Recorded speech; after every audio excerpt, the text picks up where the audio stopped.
Hello and welcome to your usual Umineko Wednesday stream. Hello Kat, how are you doing? I'm a little... well, we're starting on time, but oh, it was a close one today. Because OBS, my streaming software, decided that an update was needed, and last time I encountered some bugs, so I was like, well, I'll take the risk this time. Bad idea. It did not let me log back in until after 2 restarts. And I had to log in 4 or 5 times. And then it finally worked, but holy shit. Never doing that again, but that's, yeah. That's my usual policy, and you know, the one time you don't do it, it kicks you in the butt. I'm glad you're doing good. Alright. Yeah. It's... I always plan way in advance for these streams because I have to kick off the opening video at a very specific time if I want to start at 10 exactly. Which I think, because I have the clock running, I can't just be like 1 minute past, right? That would be silly. No, we have to start at 10 exactly. So I'm always very prepared, but not this time so much. But no, we're good, we're here. I have a new contact lens. I can see without glasses at last. So now, the avatar tracking stuff won't think that my glasses are my eyebrows anymore. So no more accidental frowning or, surprised looks. Which will be great, especially on Iggy, not on this avatar so much, but I can see by my own strength. I have had a contact lens, like, end up under my eyelid all the way, like, almost, like, just like stuck there. And it is not fun, but there is simply no space for them to get, like, stuck behind your eyes forever. That just doesn't happen. So maybe that helps. Maybe that makes it worse. I don't know.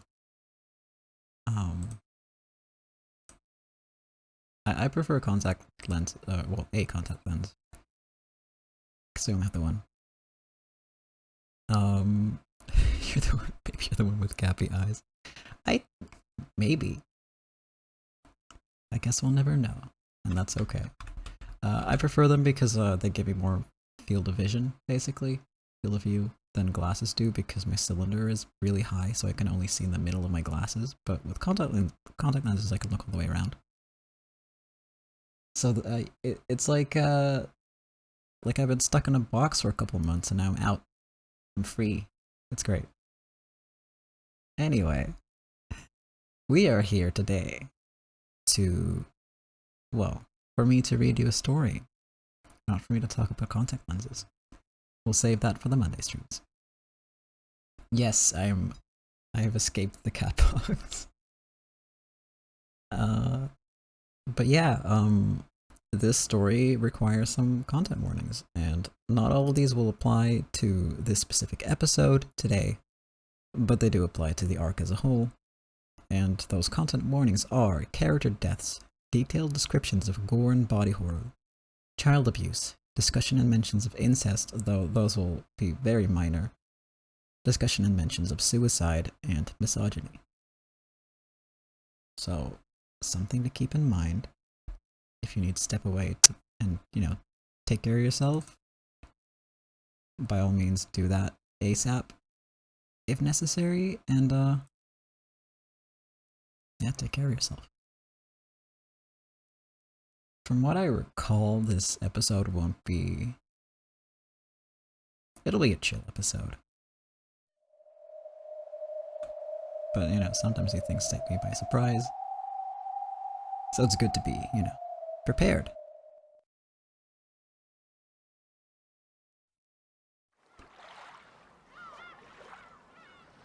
I'm just gonna fire up the game and then I'll tell you what happened last time. Do a little recap.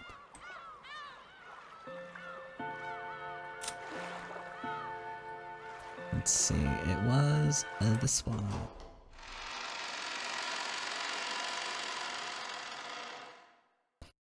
Because last time we continued with the riddle slash puzzle quest that Anja and Ava were on together, with Ava supporting Anja as she was solving puzzles posed by her family. Puzzles that I myself struggled with several times, despite them being designed for 6-year-olds, but the target audience for these stories is, you know, adults, so I really shouldn't feel bad about it, but I do. But anyway, in between the riddles and puzzles, because we were getting everything right and earning medals, we got some moments with the family as well. Notably last time, Rudolph told his wife, Kirie, that she is actually Balor's mom. He switched Balor and Asumi's unnamed child, who was a stillborn, switched them at birth because he was already married to Asumu, so, you know, to keep sort of the family intact and to be able to hide that he was cheating, essentially, he switched the babies. Meaning that he just kind of ruined their lives in a way. Kirie is more than Balor, of course, but he denied them both a chance to, you know, be family. And he was like, yeah, you know, it's okay if you kill me for this. Which, I don't think that's how an apology works, Rudolph, but okay. At least he admitted it, I guess. He should have done it way earlier, if you ask me, but that's one mystery solved. Like, we actually know definitively what is up with Battler and the fact that he couldn't say, like, I am my mother's son, because he was talking about a different mother. And the red is tricky like that. Let's see. We also had a nice moment with the cousins, them basically saying, like, people are gonna be talking all kinds of trash about us. You don't have to believe them. Believe in your own truth. That's what it boils down to. You know, trying to reach the older Anja, who's kind of decided that all this is bullshit and a lie, and she just wants to know the truth, hoping that she'll actually listen to them and remember it later on. At which point, 6-year-old Anja gets really sleepy and is about to be put to bed. Or has been put to bed already? Yeah. Yeah, they put her to bed already.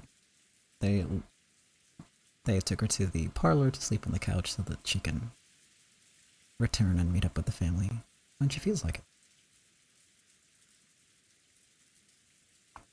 You know, when she's had a nap.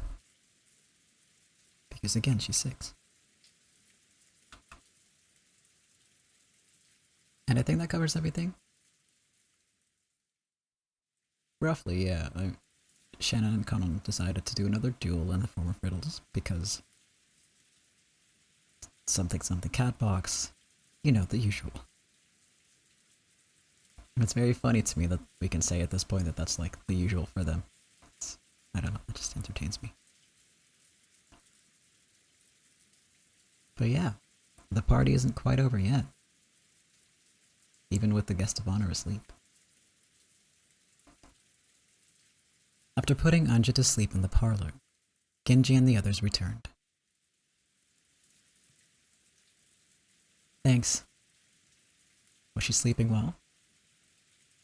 I think my spacebar got stuck there, what the fuck? Anyway. Yes. She is sleeping peacefully. The noise from here won't reach the parlor, right? That's right. The door is closed, so I don't think it will reach.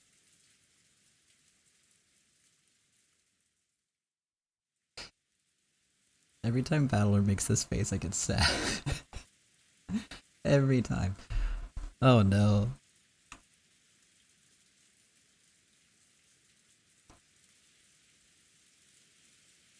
Anji. Sweet dreams.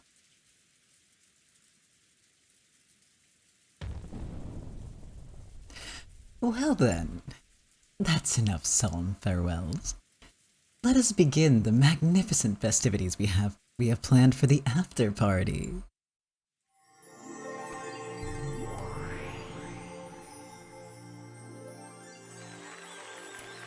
When Beato clapped her hands loudly above her head, a white flash filled the hall, and its entire appearance changed in an instant. The hall had transformed into a golden party chamber, with gold butterflies flitting about and gold leaf dancing everywhere. Yes, the true party shall begin now. You said it. Okay, the anti-magic toxin is totally gone. Everyone, come on in. The party after the show is about to start.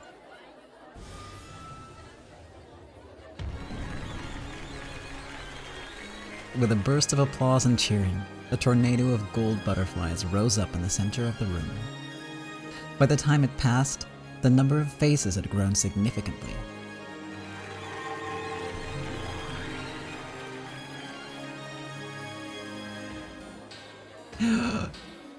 Our boy is back. And Virgilia too, who we also love a lot.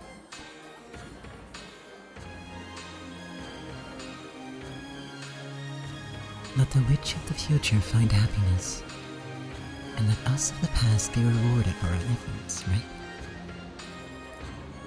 Indeed. Let us enjoy ourselves as well. Come on, haven't we been enjoying ourselves the whole time?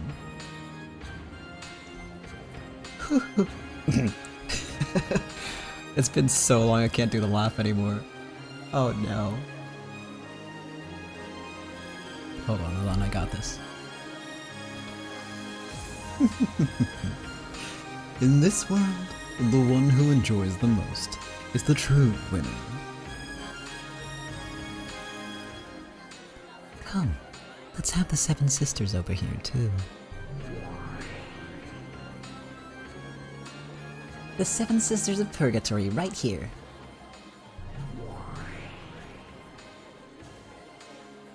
I can't believe the game is finally over. Oh, yep, they all get to talk.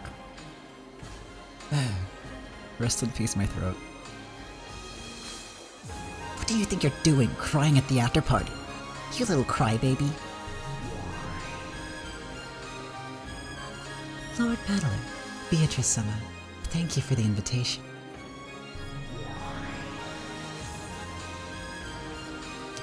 I want to see 6-year-old Anja-sama's sleeping face and have it all to myself. I want to see the food and have it all to myself.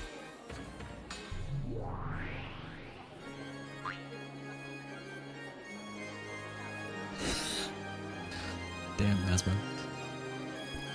Then I want to see a good man and have him all to myself. Oh shit, she got yeeted. Why are you clinging to Balor when you say that? Stop, thief!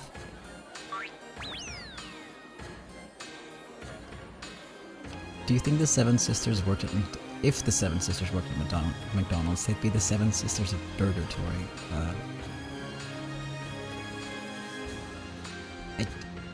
I guess so. I do think that would be a great chain name, you know, for a burger chain.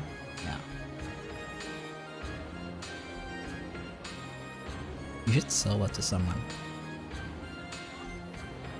It would be bound to be a hit. Especially with, like, goth teens. Glad to see you, Seven Sisters of Purgatory. Enjoy yourselves. Ah, yes. Things do get much noisier the moment they enter a room. And what makes that so terrible?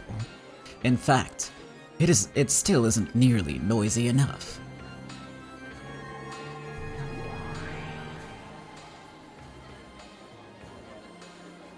Another gold cyclone rose up. In its wake, 3 people with bunny ears came into view.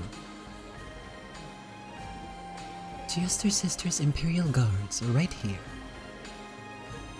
It's such an honor to be summoned to a gathering such as this. I haven't had nearly enough fun for it to end, yet. There I agree with you. But fear not, for our game will continue much longer than this. For eternity, inside the cat box. Glad to have you here, Chester Sisters. Lord Battler, allow me to express our deep gratitude for your invitation. In the future, we will endeavor to show even more. Come on, don't be so stiff and formal. Tonight, we're all equal. Oh, that's right, you. Beller gets it. I tried to say yeah and mihi at the same time, but you know what? 410 would do that. Let's roll with it. Stop it, 410. You're getting carried away. We'll get in trouble. Cap. Sorry. That's my reaction every time she shows up. Hey there, Richie. Long time no see. True. Wow, how long's it been since we've had so many of us here? Not since Natsuhi's trial, right? And you could hardly call that a party.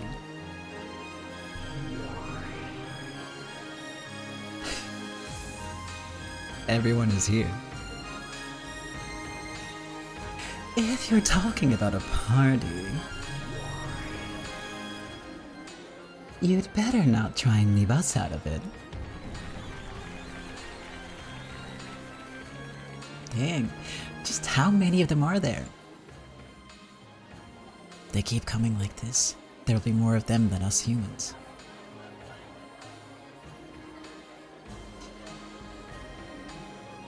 You can come out now, Sakutaro.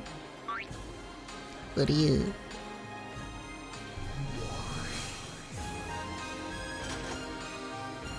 Oh my god. I haven't seen you in so long, Glenna.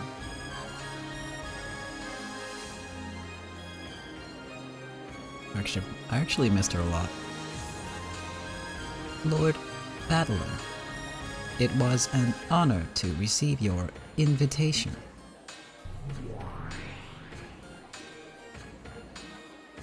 Let it be known that it is an honor. Hey, I'm glad you came. It's been a long time. How have you been? Very well, thank you. Fighting with you all is always the most fun. I have had enough of stamping documents. For the attention of Supervisor Delanor, know that your to-do box is piling up as we speak. For your attention, please make haste with the approval of our vacation papers. We are anxious to see this matter resolved. Sounds like life in the Great Court is as restrictive as ever.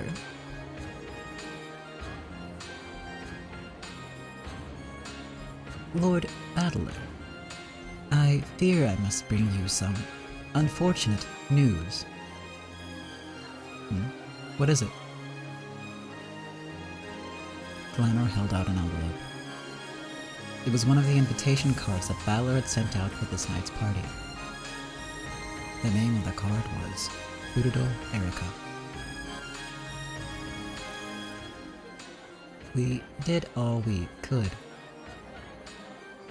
The invitation was filled with stamps bearing the unreadable words of various foreign countries. Even without reading them, it was easy to guess that it had been returned to sender, destination unknown. I see. Thanks for trying so hard. The depths of oblivion are like an empty, endless desert, or perhaps the bottom of the sea. Her location is unknowable to all but Lady Burncastle herself. I did send invitations to those witches too. We'll have to hope they have the kindness to bring her along. Lady Runcastle is just like a cat. She'll show up whenever she feels like it, and when she doesn't feel in the mood, she'll never come, no matter how often you call her.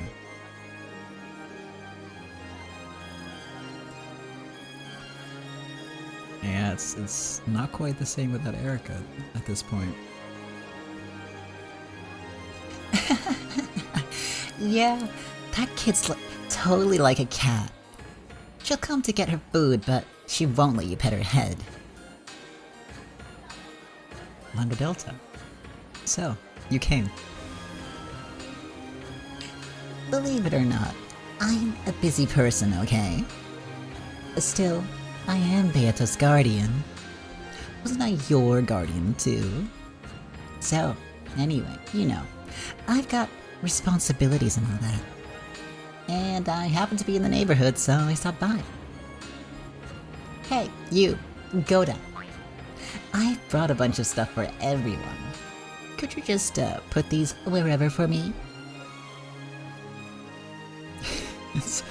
Everyone's here. This is a challenge unlike I've never seen before. And whatever before. Yeah, it's challenging. I had to switch so quickly and so much already that, like, I can't form sentences anymore. I can only read. No original thoughts, head empty.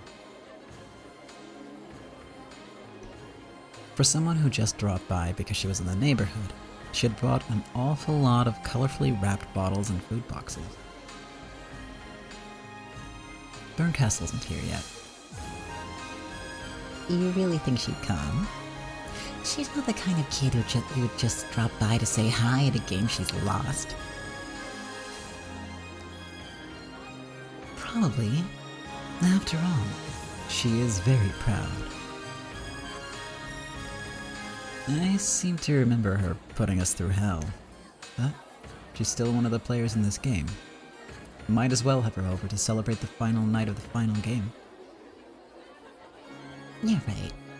Without that kid, this game might not have reached its conclusion. Enemies and allies are the bare minimum needed to establish a game. True. Without a foe, there can be no game.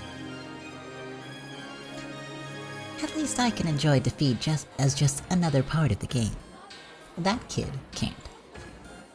Too bad, but she's been through a lot. So please, don't blame her too harshly. Actually, I was planning to thank her. A lot of crazy stuff happened, but thanks to her, we were able to make it to where we are today. Thanks. I don't know when I'll see her next, but if I'm lucky, I'll get my chance in a few 100 years. I'll let her know what you said then. Ah, that's right. They don't have invitations, but I've brought 2 guests with me. Guests? Who? I'm pretty sure I sent invitations to all the usual suspects. Come on over, you two. I'll introduce you.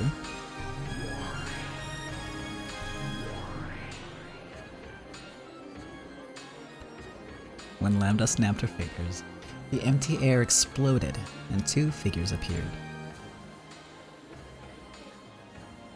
Willard, if it isn't you.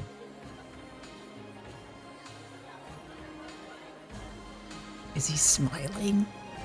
Just what? That's rare.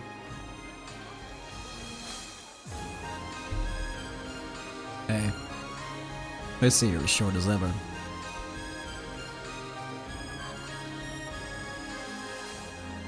Now here are some unfamiliar guests. Who are they?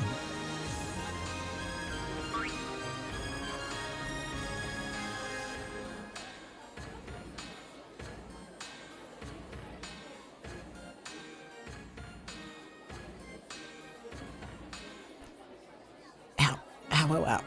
Quit pinching my ass. Shouldn't we be introducing ourselves first? I'm fairly certain that Balor-kun and the others in this world don't know about us.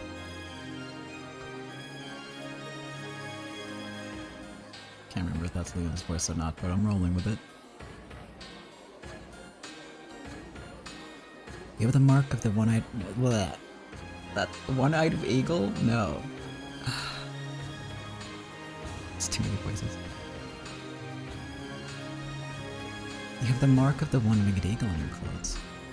Are you an Ushiromiya? Language. Oh. Maybe if I ever become a witch, I can be a one-eyed witch. And that was just foreshadowing. Yeah.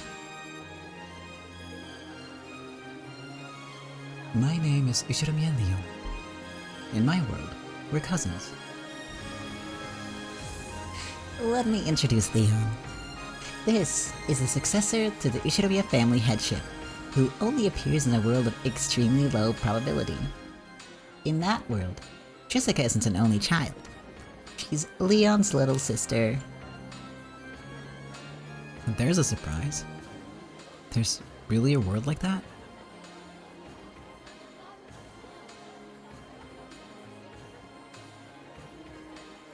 Wait, you couldn't be... Pleased to meet you, Beatrice. I know quite a lot about you.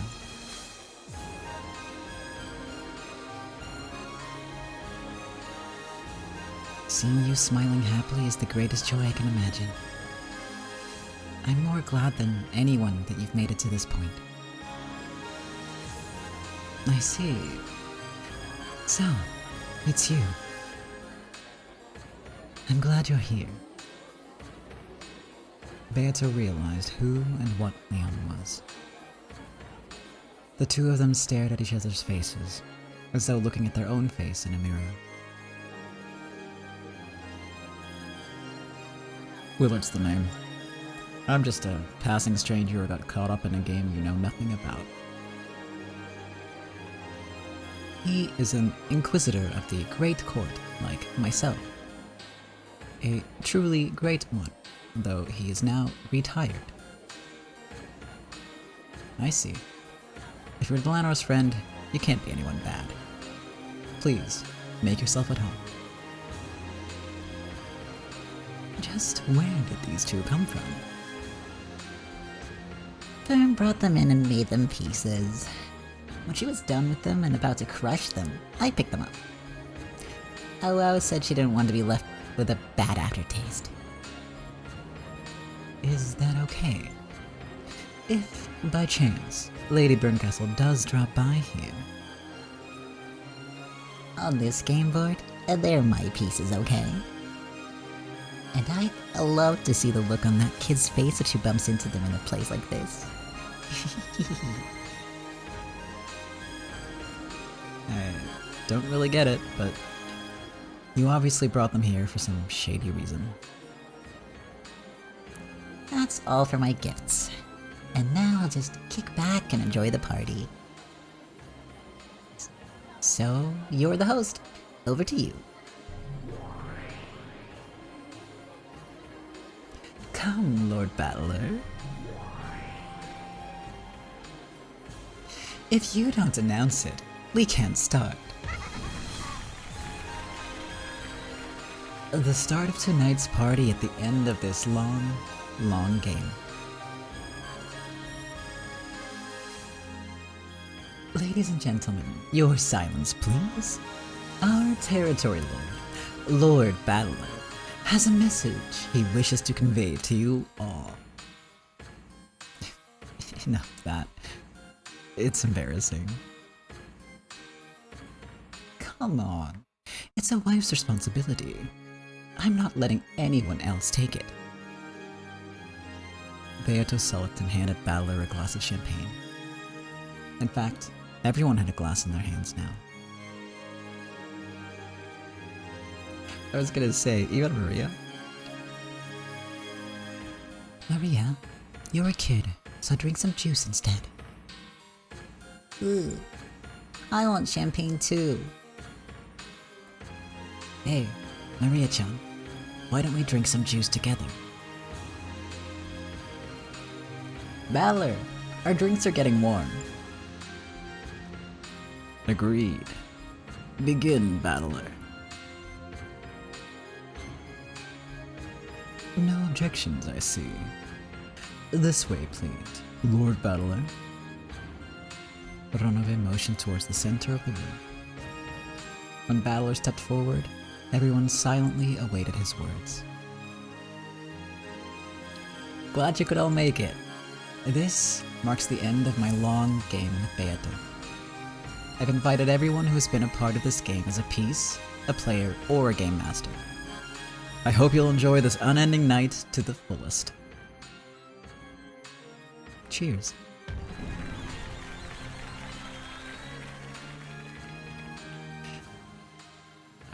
I mean, it would not surprise me if Maria had gotten into some sort of liquor cabinet. You're right.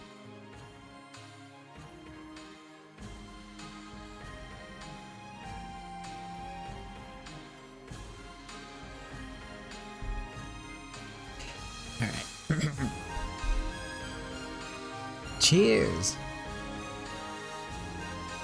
Everyone raised their glasses to the heavens as they cheered, and afterward, the soft sound of glasses clinking together rang out across the room.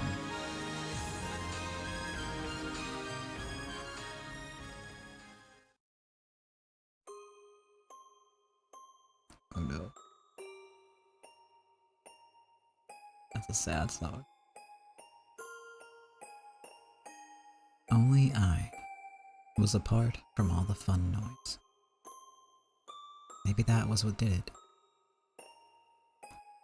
Before I realized it, my cheeks were wet with tears. I was lying on a sofa, covered by a blanket. I can just barely remember getting sleepy and falling asleep in a chair. Someone probably carried me here. I can't actually hear them, but I get the feeling that everyone's still in the hall, having a good time.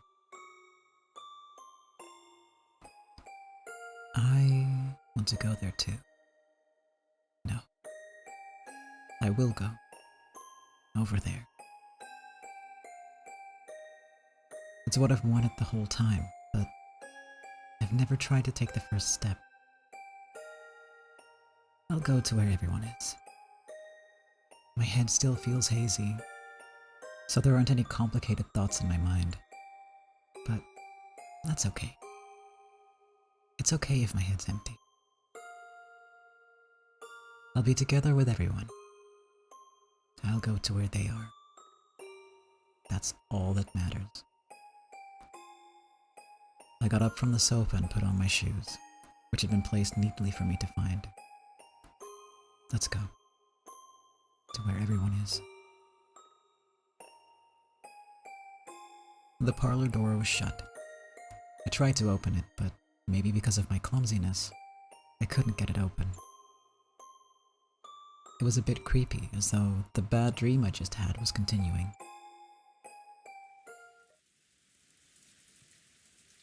It won't open. Why?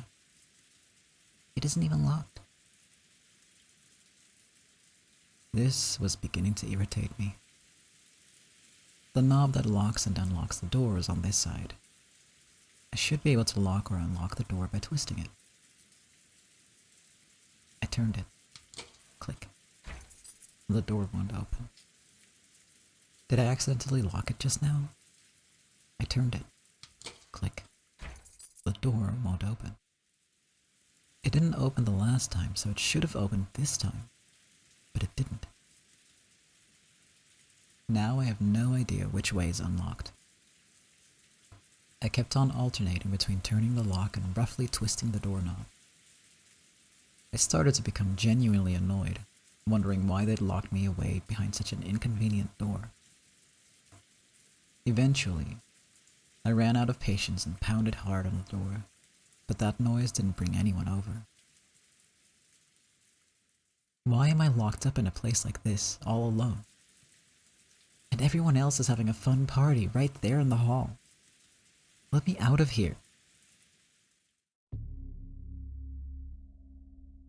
At that moment, a cold wind blew past me. The wind rippled through my hair. And inside, I turned around to find the window curtain waving about.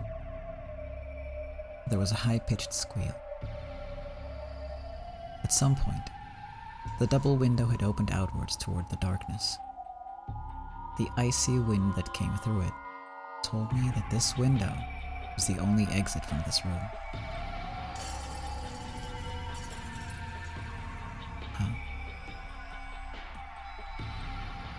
I suddenly realized that the darkness beyond the open window was glaring at me, and my tiny heart leapt. A cute jingling sound rang out. I finally understood. That sound was a cat's bell. The glaring emerald eyes in the darkness were those of a cat standing in the open window. Its pitch black, luxuriant fur blended in with the darkness easily, leaving only the eyes visible. Did the Ushiromiya family own a cat? It has a bell on it, so it can't be a stray. It's a cat someone owns. At any rate, the cat was standing by the window, staring straight at me. Who are you? Of course, the cat didn't answer my question. I didn't think it was a cute cat, but I thought it might be trying to tell me something, so I approached it slowly. Then, the cat did an about-face, turning its back to me. It then turned its head to look at me, almost as though it was telling me to follow it, and it leapt down into the darkness, leaving the jingle of its bell behind. When I peeked out the window, I saw that the cat was waiting for me under the pounding rain. I finally realized this window was the only exit out of this locked room parlor. That cat had surely come to tell me that. The longer I keep standing around here, the longer the cat will have to wait in the rain. That's no good. It'll catch cold. I climbed up into the windowsill and went out the window. The wind was strong and the rain was cold, but I didn't get as wet as I thought I would. I might have been in the mansion's shadow. When the cat saw that I was outside, it walked along the wall of the mansion as if guiding me.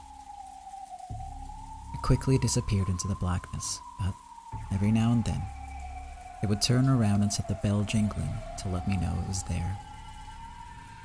Eventually, the window with light seeping out came into view. It was the window to the hall.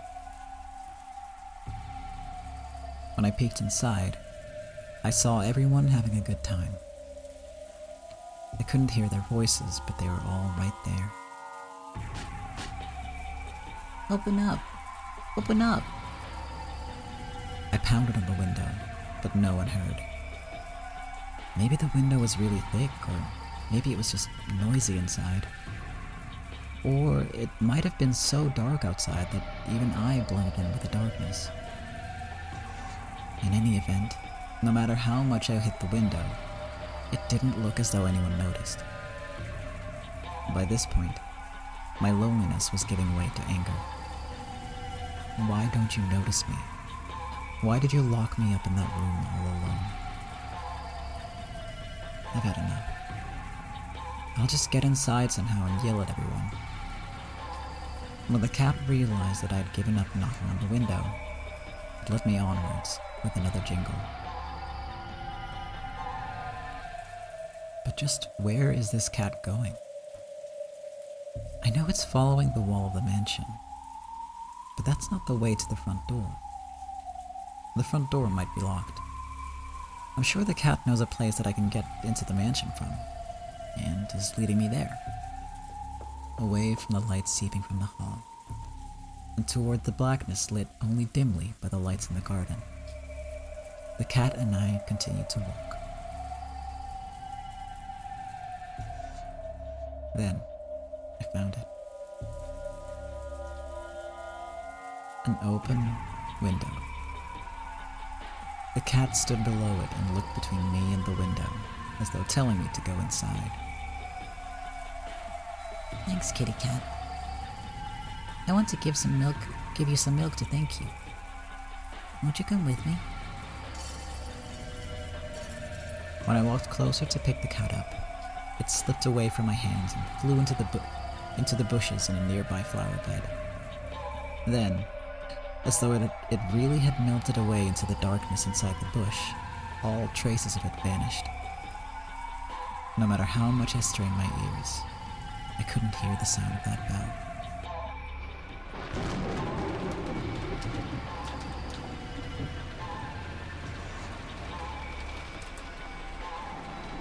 Suddenly, the wind changed directions, and the rain started to hit me fiercely. I can't stay in a place like this forever. I'll go inside. What room is this, I wonder?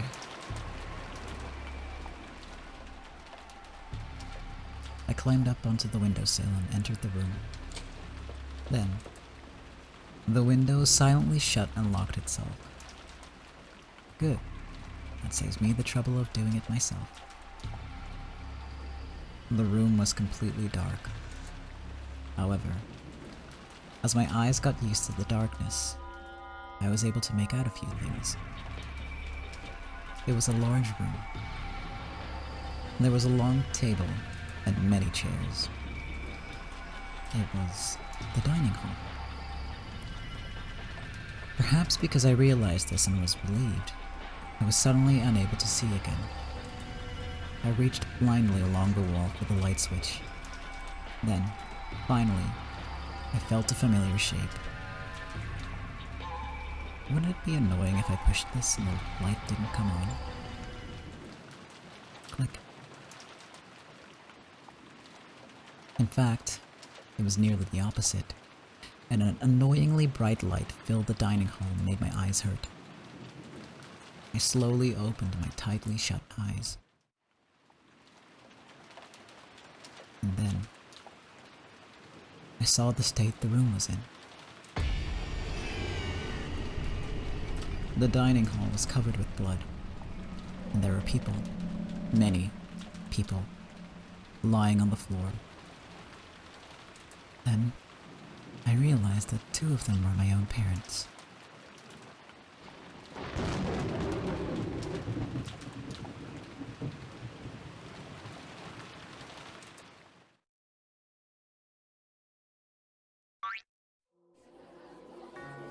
Hey, are you having a great time, people? Any kids who aren't having a good time will get eaten. Yell and sing the praises of tonight's banquet. The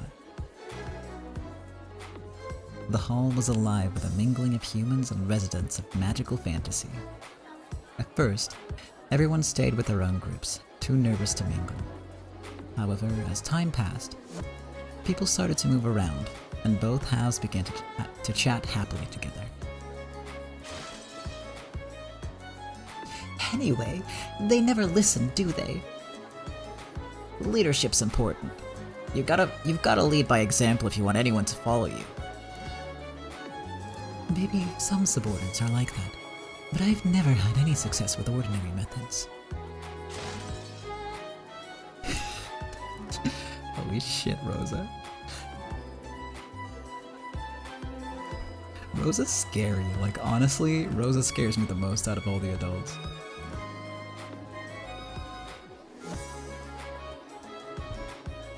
All I know is, if your subordinates don't take you seriously, you're done for. It's important to scold people loudly for some small mistake every once in a while, in front of everyone else. Holy shit, Rosa.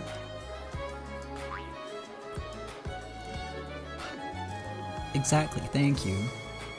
You can't do that. You'll just make everyone scared. A leader has to be an example for everyone to follow. I'll tell you what makes a leader. Yada yada yada.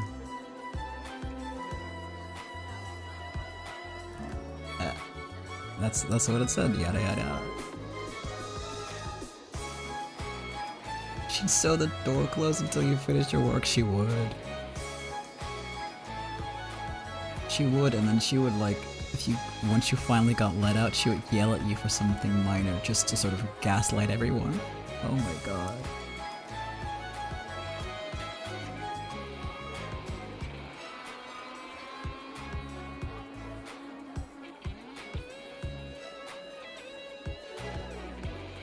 Yep, for sure.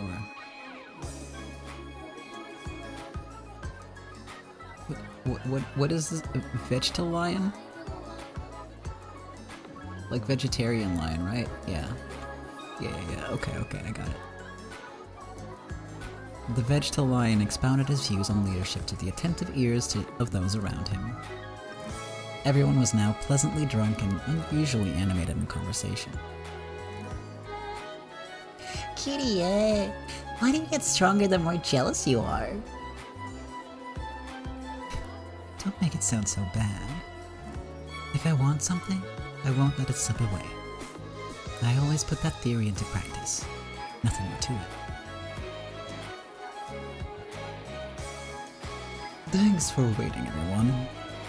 Even more food is on the way. Putting in on the running of the family party like this. And yet, while I hate to admit it, every movement of his is flawless. Just what sort of hotel did he train at? Goda still doesn't realize what kind of party he's at. Amazing. What a legend. It's no use trying to compete with Ronobe-sama. He's totally perfect. But I still love you more, Goda. This one's been cooked just right. The seven sisters had blended into the party perfectly, and were making things interesting. And yet, there are a great many mysteries that are called masterpieces, and which are also discredited by Van Dyne's 20 rules. It's not like I'm discrediting anything. The purpose of a mystery novel is your own amusement. If you have fun, that's all that matters.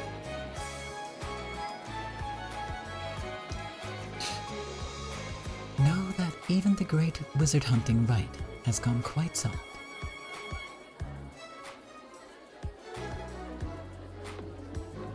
Both literature and forms of amusement change their guidelines with the times. Surely, mystery novels are no different. Holy shit, Genji said like a sentence longer than the text box. Again.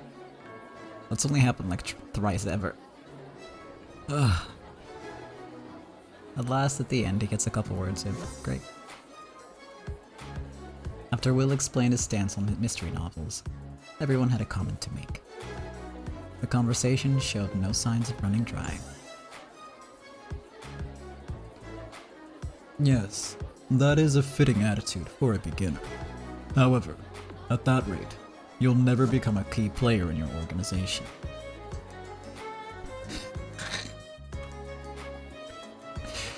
I did not see it coming that he was talking to Cornelia. But know that rules exist to be followed.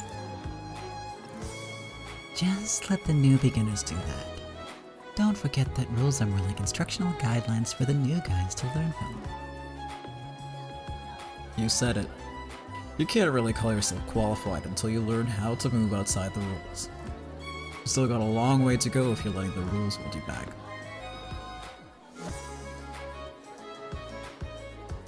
I can't stand letting other people do the work. I'm among the covetous. I'll do all the jobs myself. That's some spirit you got there. How much are they paying you for being a sister of purgatory? Come and get a job at my husband's business. I'll recommend you personally. The humans and the residents of Fantasy were now completely on casual terms. I see. So this is how it's done in the world of witches. Yeah. You got it, yeah. Where we come from, you pour the tea onto the saucer, press your palms on the table, and slurp it up like a dog, yeah. What the hell are you teaching her? Who does things like that? And Natsuhi, what do you think you're doing getting tricked like that? And at your age?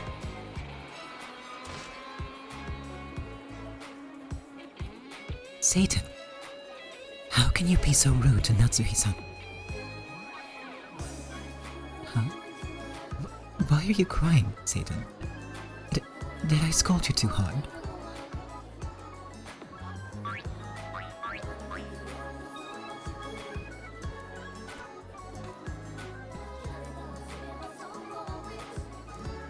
Just a Ten-san, make sure you never give my pure and trusting mother such a crazy idea again. Don't worry, I made sure it wouldn't leave a mark. 410 started yelling about animal abuse, jumping around in circles and holding her butt.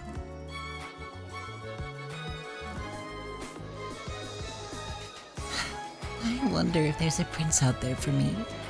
I want to have some hot, passionate love.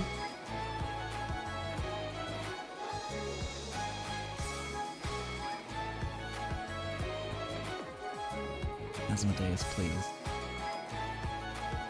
If I fell in love, could I be a beautiful princess too? Of course. Love is a miracle, a power, a mineral. It grants you invincible strength.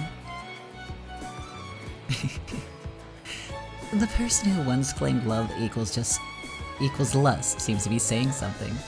I can't read, sorry.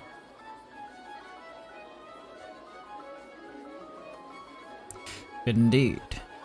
It would seem she's getting her fill every night. What? Shut up, you perverts. What the fuck, Kinzo? Actually, what the fuck, though? The circle surrounding Bayato was always a lively one. And, once again, Kinzo proving that he's terrible, really.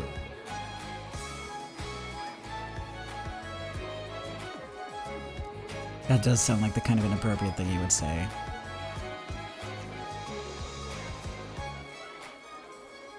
And he needs to be stopped. He needs to be stopped. I know how you feel. It's only when we're given orders that we find meaning in our lives. I get nervous when I don't have any orders. Someone order me to do something or I'll die. You can't have that attitude. You've got to find your own meaning for your life. Cut your own path. That's right. Your resolve has to be certain and absolute, you know? Back when I was human, I lived like a daredevil all the time. A bit shakily, Lambda Delta started talking about her theory of life. Apparently, she'd also had her fair share of champagne.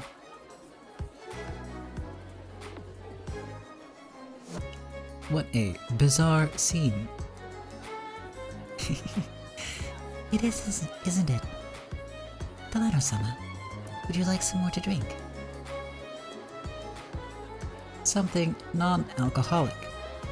I am a kid, after all. Ah, Shannon-chan, you'll do. Do you have a second? Valor came back into the hall. He was searching for a servant, and the first one his eyes met was Shannon.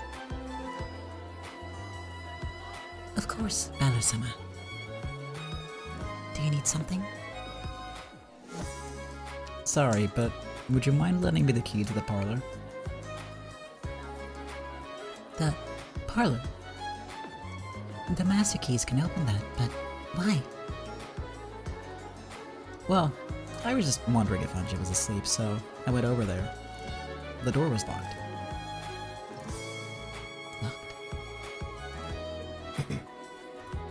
Locked? After we carried Anja-sama to the sofa, we shut the door, but we didn't lock it. Don't tell me, Anji. She must have felt like she was being left out of the fun and locked the door from the inside in a huff. Silly kid. Shall we unlock it then? Yeah, sorry about the trouble, but that would be good. Balor and Shannon left the hall together.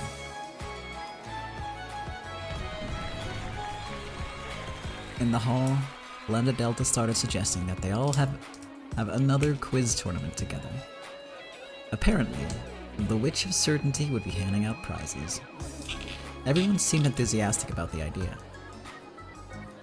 Smiling contentedly at the ensuing uproar, Balor headed towards the parlor.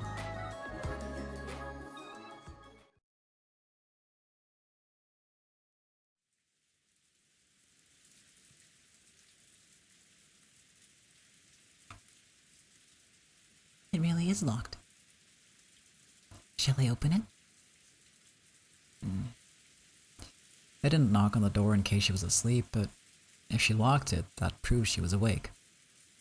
Let's try knocking once. Balor knocked on the door and called Anja's name. However, there was no response from the other side. He pressed his ear against the door, listening carefully, but there was no hint of Anja unhappily throwing a cushion at it. She might have fallen asleep after having her little tantrum. Could you open it for me? As you wish. Shannon took out her master key and unlocked the door. Then, she stepped back to let Balor go through. Anja, I'm coming in. Speaking in a quiet voice to avoid waking Anja if she was asleep, Balor opened the door.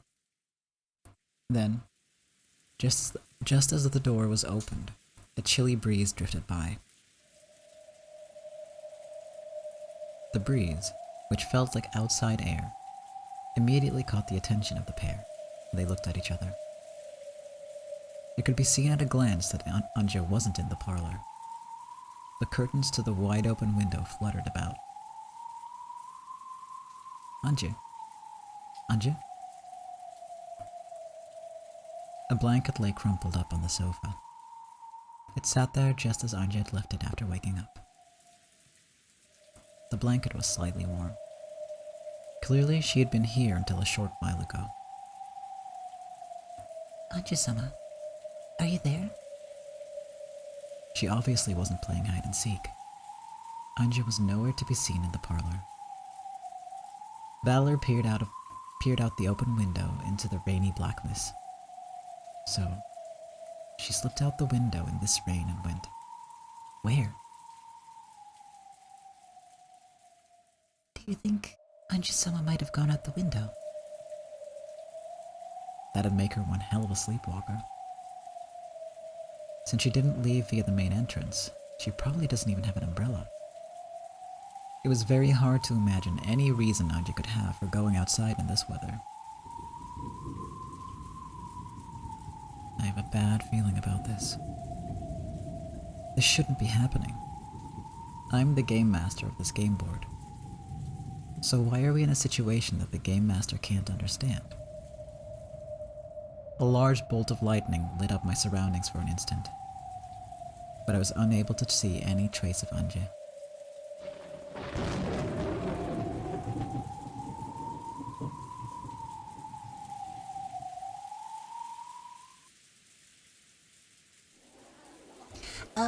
Okay.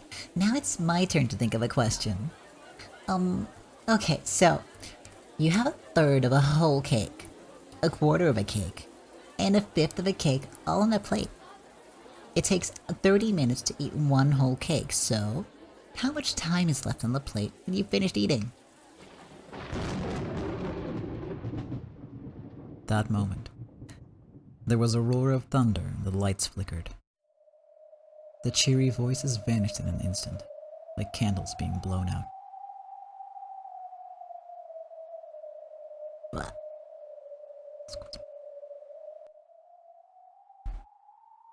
None. That's a riddle you were tricked with once, isn't it?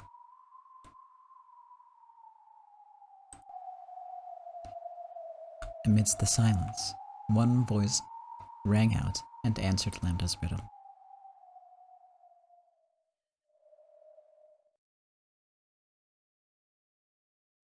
the crowd parted, and the form of a girl, excuse me, a 1,000-year-old witch, came into view. She had been invited. She was an official guest, holding an invitation to this party. Sorry I'm late.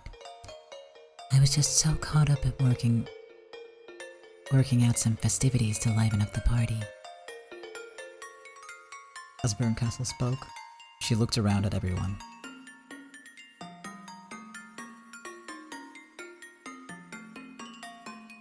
Oh. And I thought you'd wasted away in the sea of fragments. They're my pieces now. Pretty cool, right?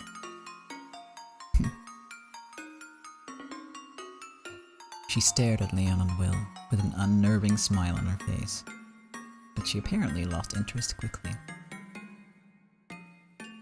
Where's Battler? And Beato? I'm a guest, aren't I? Isn't there anyone to welcome me? I'm here.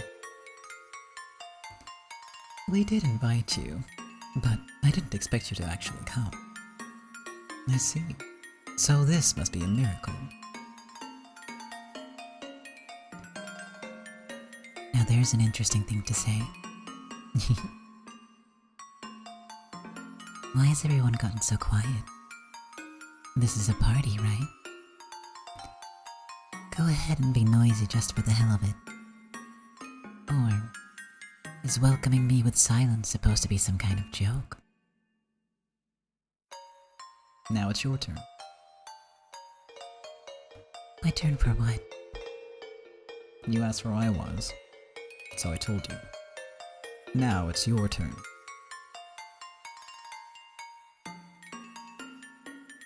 What are you talking about? Did something happen? I'm just gone. Even I, the game master, don't know where she went. That's insane. Isn't this your game? That doesn't make sense. If Anja disappearing isn't a scenario created by Battler, that means there must be another game master. Is that even possible? Oh, yes. I was surprised myself. Just when I opened the game board to start a delightful game of my own, I found that Battler had started up this bizarre game at the same time. 2 game masters at once. It's a crazy world we live in, don't you think? In other words, you're admitting that you hid Anja away somewhere. It would seem so. After all, no one could create a scenario not invented by the Game Master. Except for another Game Master. Would this be those festivities to liven up the party that you mentioned? All of you look like you were having a blast with that quiz tournament. So, I decided I wanted to join in. And you decided to hold Anja hostage to do that? You've got it. Battler, Beato, I want to challenge you to a game. You cannot refuse. Not if you treasure Anja as a little sister, that is.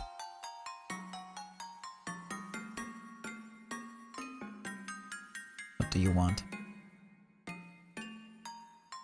Lambda and I made a bet about the game between you and Beato. I must acknowledge that I've lost. At least, that I've lost to Lambda. You try to act all dry, but you can really hold a grudge. It's like this, right? You're saying you lost to me, but not to Battler and Beato.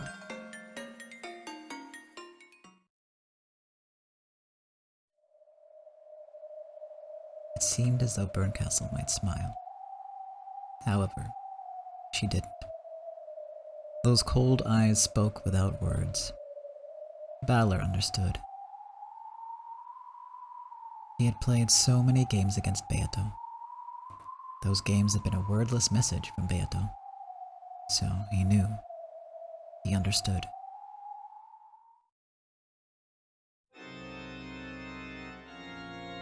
She wants to fight us. Is that it?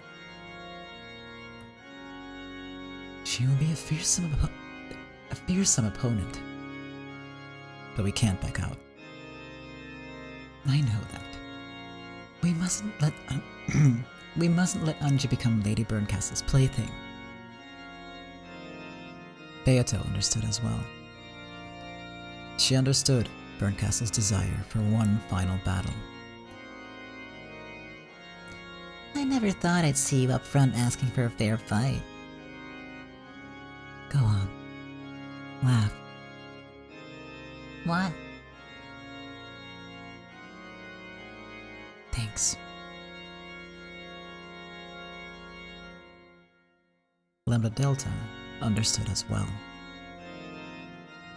In these final moments before the end of Battler and Beato's tale, before everything was locked away in the cat box,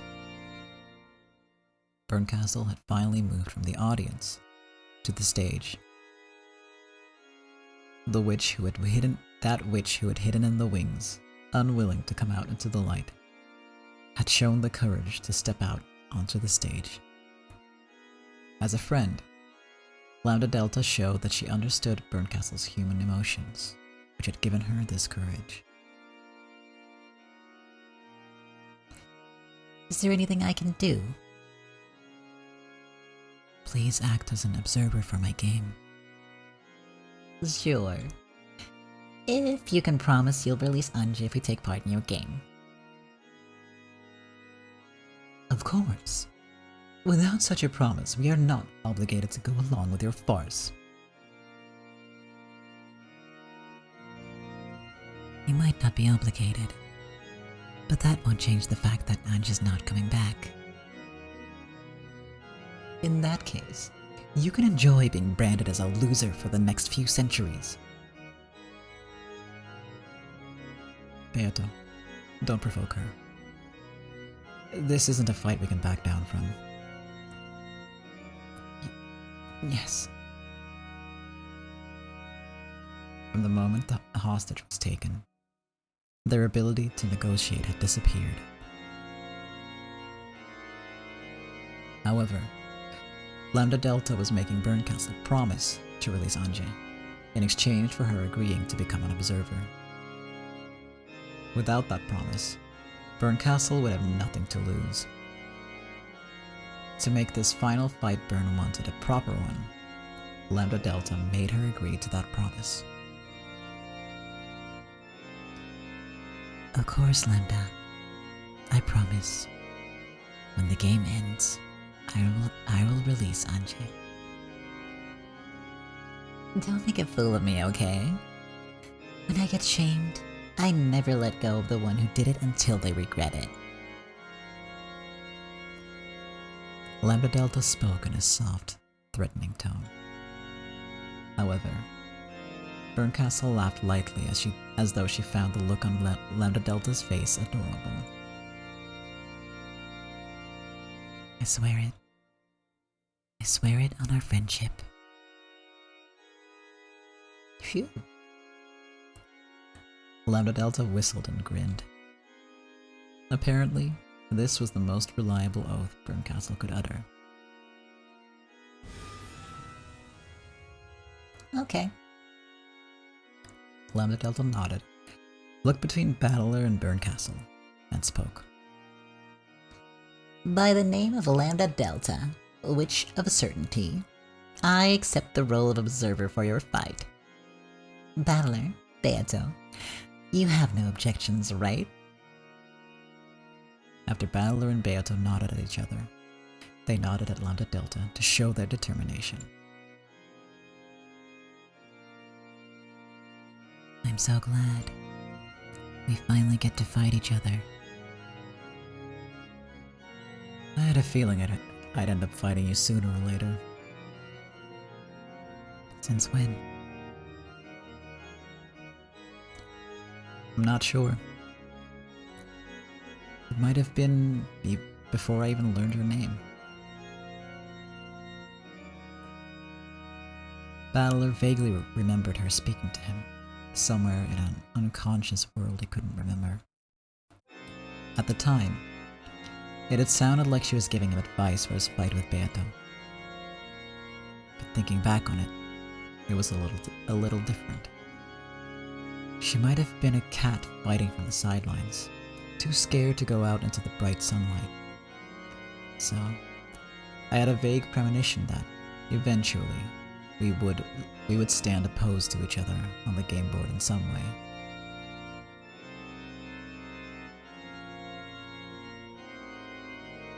She was always one of us players. Now, at the very end, as the game board is being put away, he's finally found the courage to step up onto the stage. I want to accept that brave challenge of yours, by the name of that courageous girl who once was your piece.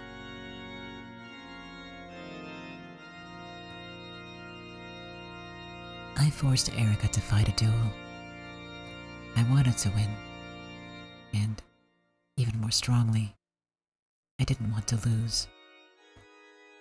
The fear of possibly tasting defeat had tormented me, and, thinking back on it, I envied you two back then.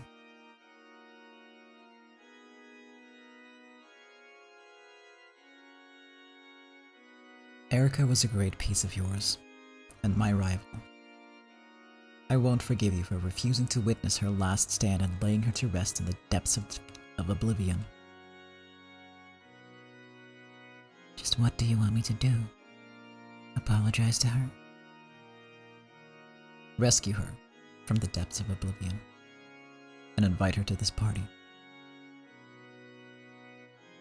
Erica? Rescue Erica? I feel the same as Battler. She may have been a piece who stood in opposition towards us, but she was only faithfully fulfilling her role. There can be no game without an adversary. She remains our enemy, but she's also an important friend to us.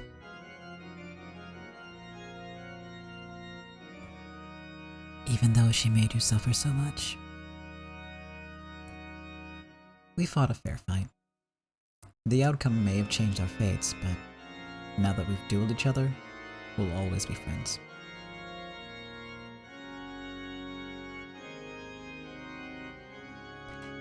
You want to be their friend too, don't you, Byrne? That's why you want a fair fight with them now, isn't it? Are you laughing at me? We aren't. On the contrary, we welcome it. Even though I've taken a hostage? You probably wouldn't have come up onto the stage otherwise. There had been no need to take a hostage. Battler and Beato would have gladly accepted a final duel if Burncastle had expressed a desire for one. It was hard to make out anything from Burncastle's silent expression. Okay. What's okay? I'll release Erica from the depths. That must have taken a lot of resolve. For someone as proud as Burncastle, forgiving the piece who had caused her defeat should have been nearly unbearable. Battler knew this, so he realized how much this bit of compassion had cost Burncastle. Burncastle snapped her fingers, and a black cat slipped out of her shadow. I tossed her all the way into the deepest parts of oblivion. She might be late in arriving. It matters not. There's no danger of the food and drink running out. Go, kitty. Guide that kid here. When she gave this order, the cat melted into the darkness, its bell jingling. I can hardly believe that you'd forgive Erica. I don't plan on forgiving her. So, she's not my piece anymore. Anyone feel like picking her up? After all, you already picked up Leon unwell. Berncastle, you have my thanks. Then can we stop with the sentimentality? I've already had as much as I can bear.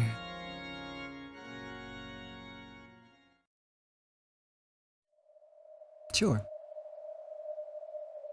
Where will we have the game? I'm happy to have it here, with all the noise, or in the usual quiet spot, or wherever you like. Lady Berncastle has shown the courage to stand before a great many people already. I see no point in making her suffer further. A good point. Then, let's make it the usual place. Any objections, Bern? None. Sorry, partygoers. We'll be heading out for a bit, but please continue to enjoy yourselves. Zephyr, Purpur, liven this place up. When Erica gets here, let's have everyone give her a warm welcome. Yes, Lady Lunda Delta. Your wish is our command. Now then, let us take her to the usual room, a fitting place for our battle of wits. When Battler snapped his fingers, space shattered.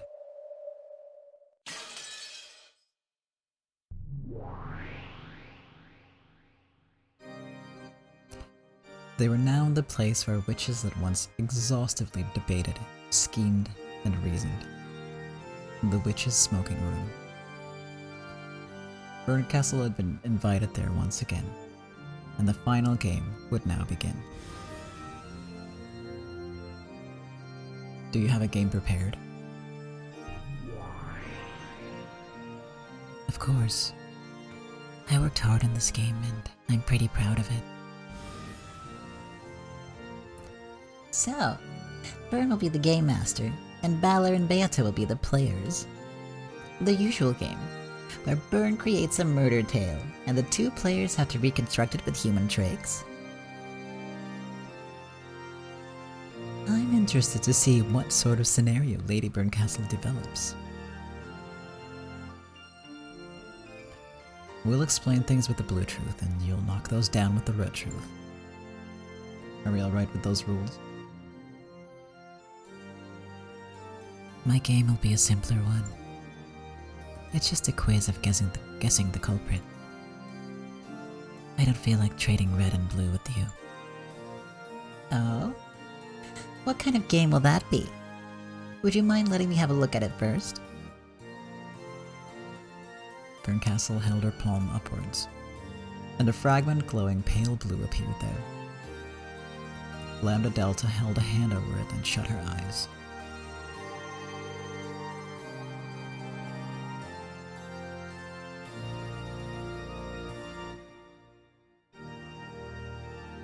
See?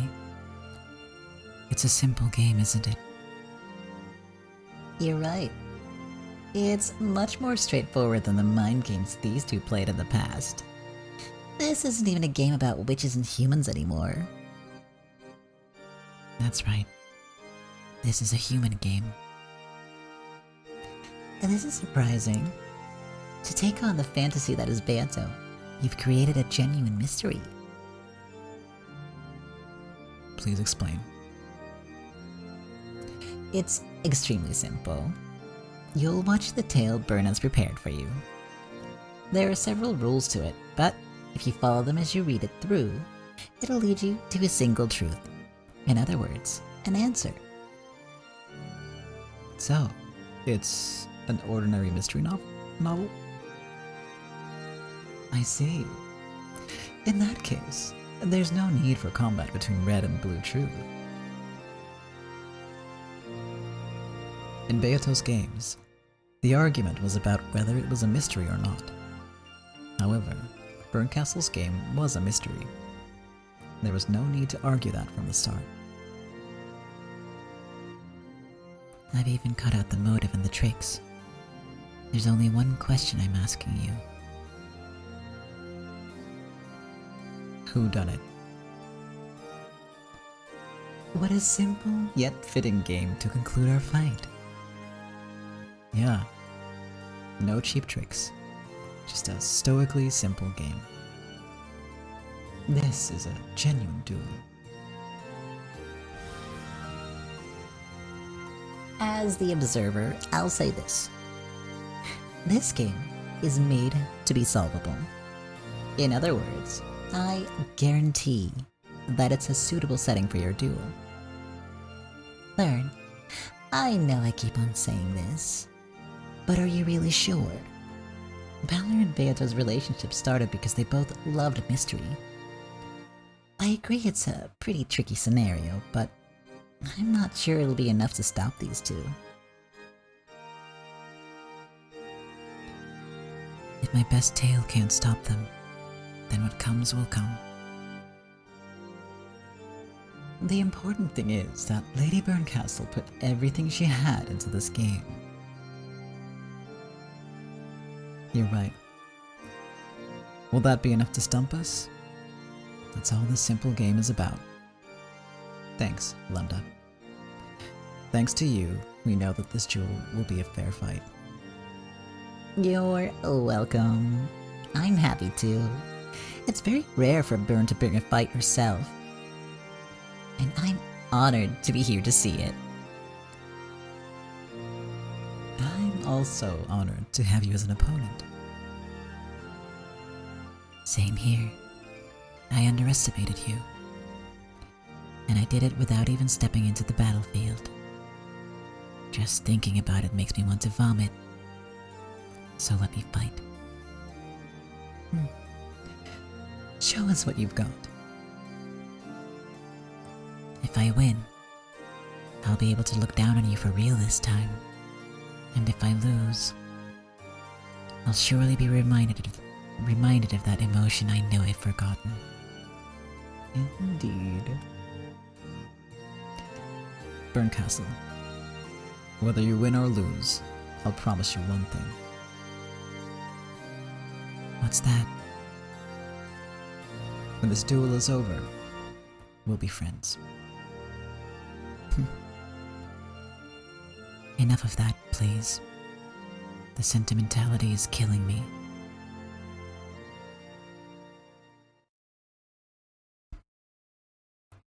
She's like a cat, but like a feral one.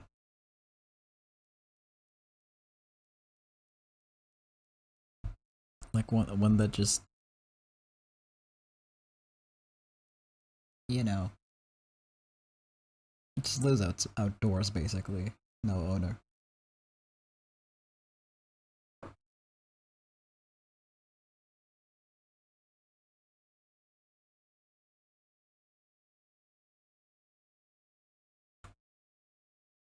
Cause like they keep comparing it to a cat, but I don't know. She does have an owner. You're right. It's Lambda. Technically, it's but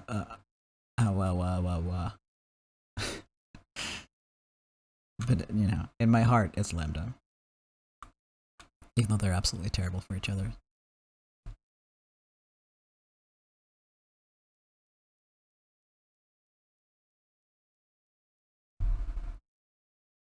It's kind of like, this is like the type of cat where it's like, it's an outdoors cat, and then there's like 5 people who feed the cat, and I'll say like, this is my cat, even though, you know, the cat just does what it wants. He could be your new owner, yeah. See, feral cat? Like, feral-ish cat, I guess.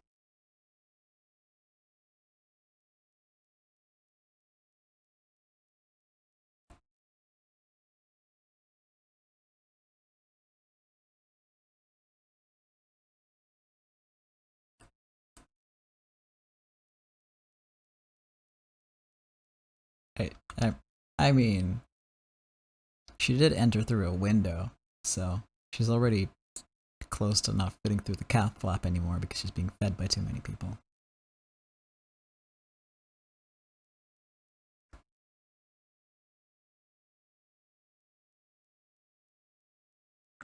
Alright. Lambda clapped her hands. A pleasant sound rang out, and it's one of my favorite songs.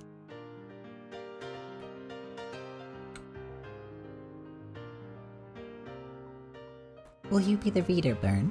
Or shall I take on the role? I don't need a reader. Huh? A reader Miko can use her own voice to embellish or distort the tale. Even if there was no cheap trickery in my game, by having a reader, any amount of trickery could be added. Yes, that is true. That's another one of the Game Master's privileges. I want to have a straightforward duel with you, so I don't need a reader. You can read this tale with your own eyes and ears. Are you sure? That means you've lost almost all your advantages. Got it. You don't need a reader. We'll read the tale ourselves. If there is no reader, doesn't that mean that there will be absolutely no falsehoods in the narrated text? We're ready, Burncastle.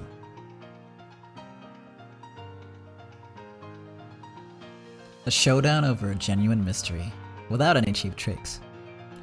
If you're going to play fair and square, we'll challenge you head on too.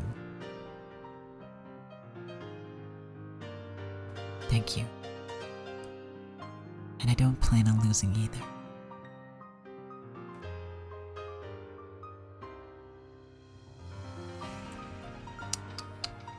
That's no good, Lady Byrne. She's right. If you're a witch challenging us with a mystery, it's no good having an attitude like that.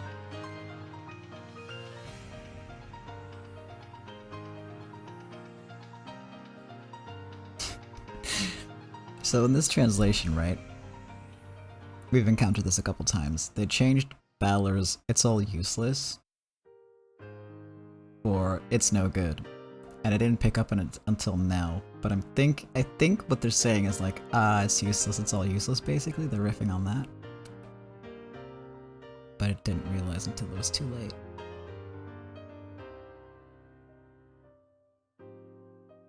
Is this a different version of answer? I don't remember the slow bit being in there.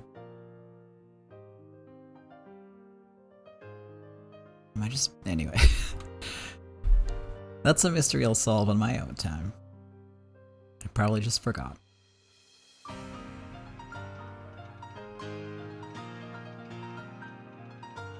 Anyway, Balor's saying it's all useless.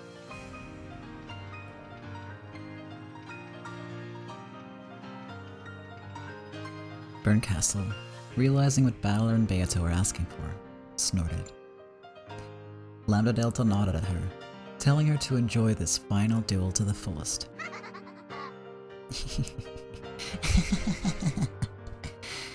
A human and the witch discussing a mystery side by side. It's ridiculous, ludicrous. Let's see if your cheery take on mysteries can handle mine. I challenge you to solve my mystery. That is more like it. We'll take your challenge, Lady Burncastle, Witch of Miracles.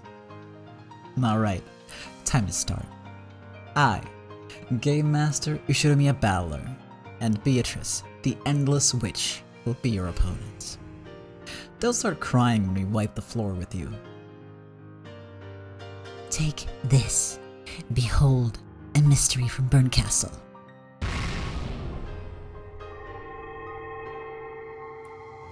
Burncastle took the fragment holding the game and smashed it against the table, shattering it with a brilliant light as the game's scenario laid itself out.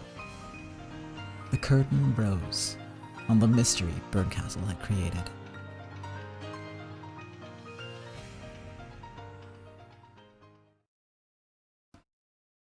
This would be such a good cliffhanger, but we still have about half an hour to go, so I won't do it.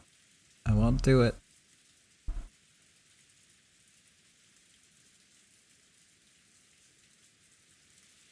So it's gonna be up to you to remember the details of this later. Next week, okay? Or whenever you're watching this, if you're watching a VOD. I definitely wanted to make this the cliffhanger, but the timing didn't pan out that way.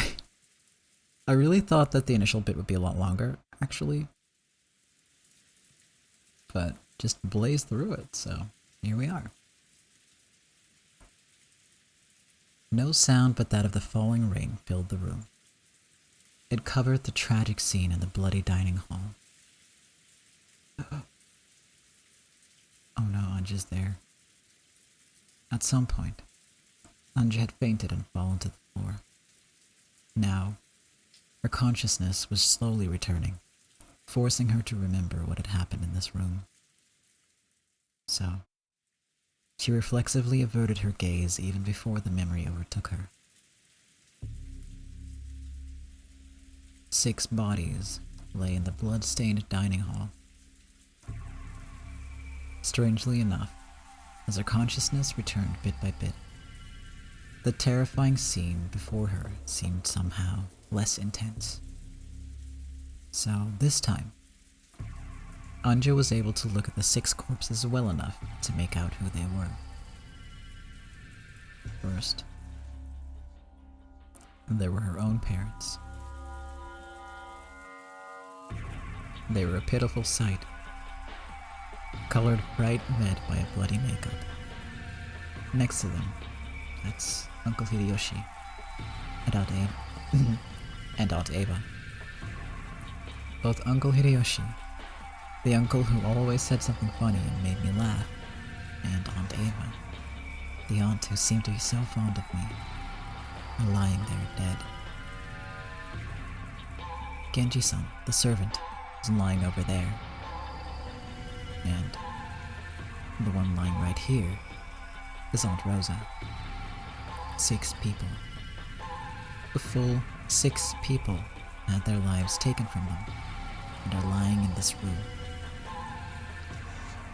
Maybe I had cried myself out before I fell unconscious. The scene before me was still terribly painful, but I was somehow able to look at it without losing my head. So, I'd already felt all the sadness I could at my parents' deaths. The next emotion that rose up inside me was a desire to check and see that everyone else was okay. In that instant, Anja heard a scraping sound. Thinking she must have imagined it, she was about to relax when she heard the sound once more. It was probably coming from the door. Someone was clawing at the door from the outside. Of course, she had no way of knowing who it was. However, for some reason, she was sure that it was that black cat scratching at the door. The black cat was telling her to leave this room. Anja understood and put her hand on the doorknob.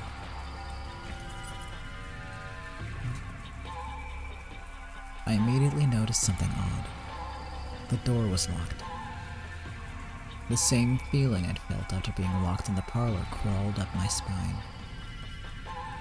However, unlike the time in the parlor, this door unlocked itself easily when I turned the knob. I unlocked it and slowly opened the door.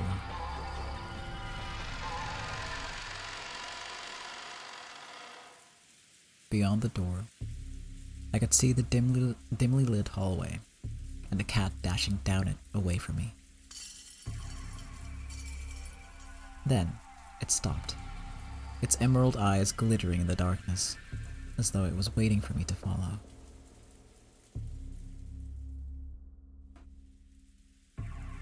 The hallway was dark and dominated by an eerie silence. When the black cat saw that I was coming, it walked forward as if guiding me. I could hear nothing except the creaking of the floor, the jingling of the cat's bell, and the howling of the storm outside. The party is being held in the hall.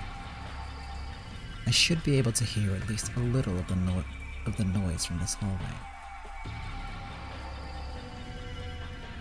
Maybe it got really late while I was passed out in the dining hall. It was a reasonable conclusion. Then, we finally reached the main hall.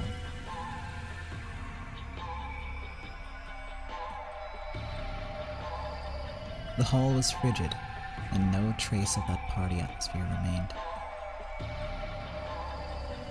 Could all of that fun have been just an illusion? The black cat's bell rang out. When I looked up, I saw it had its feet on the stairway to the second floor, urging me to follow it. Are we going up to the second floor? The black cat seemed to nod, then silently ascended the stairs. Guests were allowed to go wherever they wanted on the first floor, but the second floor was Uncle Krause's family's house, and I remembered getting in trouble for trying to go up there. However, at that moment, I couldn't think of any options other than following that cat.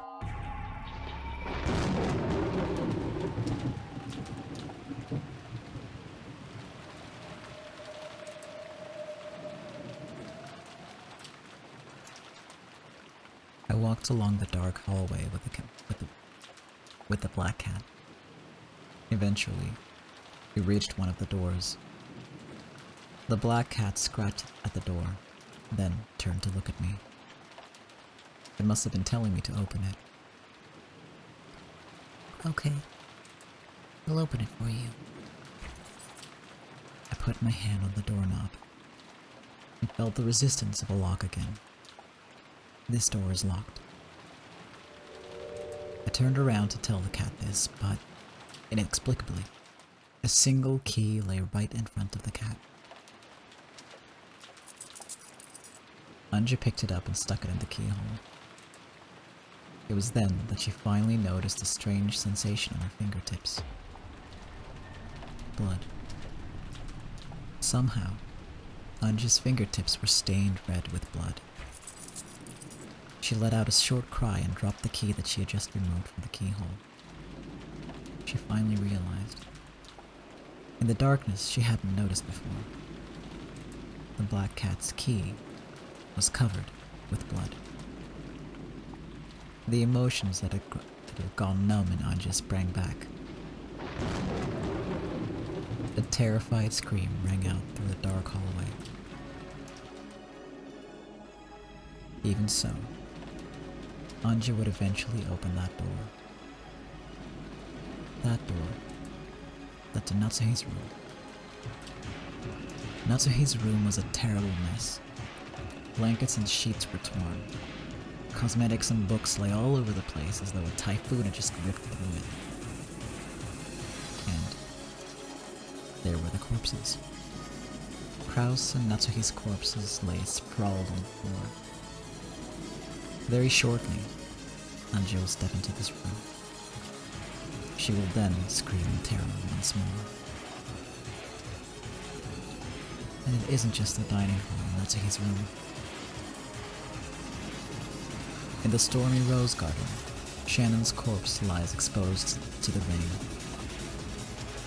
Partway down the path to the rose garden is Jessica's corpse. When Anja finds that, she'll probably dash crying and screaming into the guest house. And death awaits her inside the guest house as well. Just inside the front door is Nanjo's corpse. In the servant room nearby, even Goda and Kumasawa lie dead. The total number of corpses is 13. A full 13 corpses are waiting for Anja. They wait in the mansion, in the guest house, in this desolate Okajima. For Anja, exposed to the wind and rain and tormented by thunder, to find them.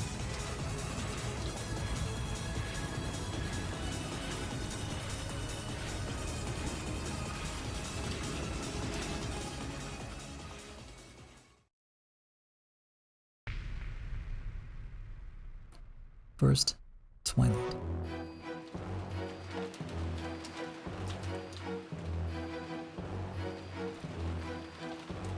The tragedy of the first Twilight was discovered at 6 in the morning on the following day. Goda, who had woken up to get breakfast ready, went to check on the adult siblings, who had remained in the dining hall since the previous night because of the family conference. Talk about when you discovered the crime. The dining hall was locked up.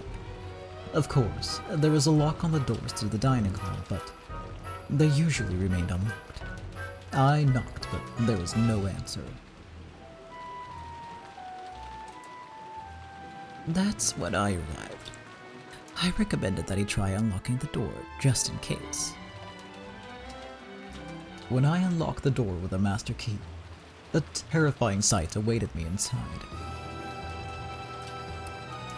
Eva-sama, Hideyoshi-sama, Rudolph-sama, Kirie-sama, Rosa-sama, and Genji-sama.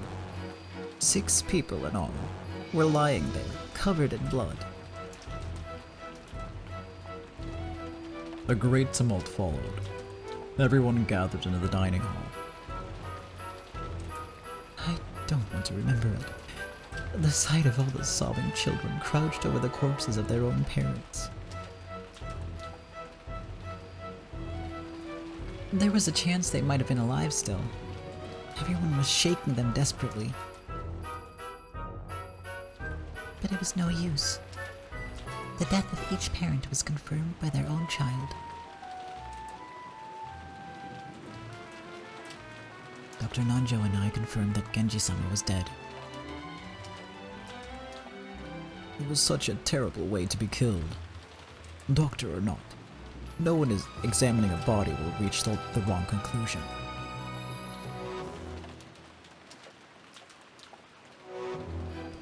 Looks like all of the victims died instantly.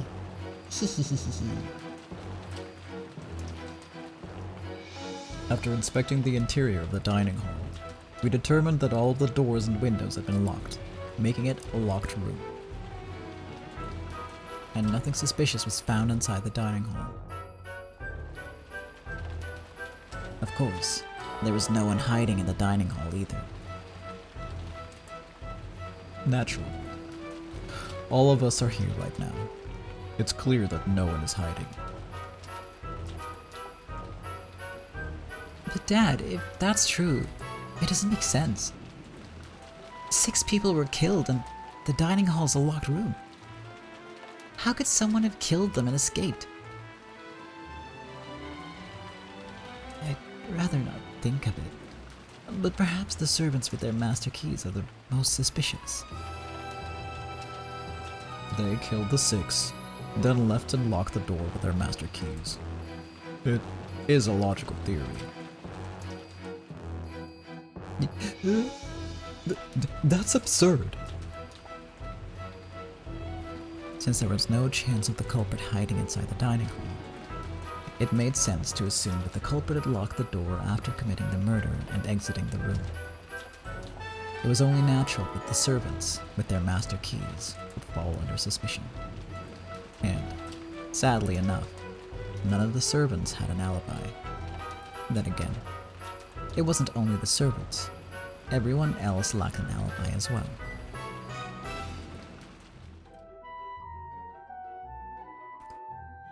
Is there any way to lock up from the outside without a master key? No, there isn't. That's not enough. I'll say it with the red truth.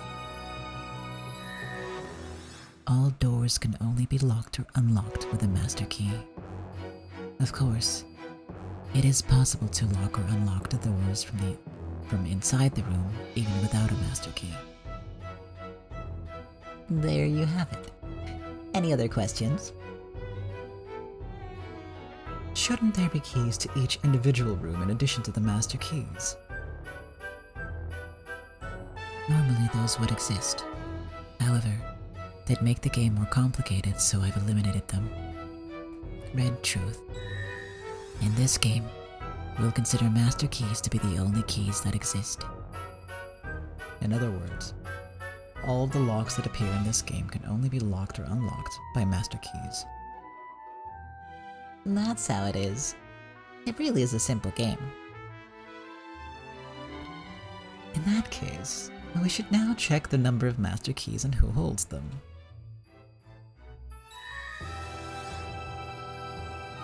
There are 5 master keys total. One is held by each of the 5 servants. The keys will be managed by a particular method. The servants keep the master keys on their person at all times, so it is impossible for them to be stolen, handed over, or used by any human other than themselves. What the heck? Now they're sounding less like keys and more like a fingerprinting system. That's an interesting metaphor. In other words, in the world of this game, it isn't the master keys, but the 5 servants themselves that can lock or unlock doors.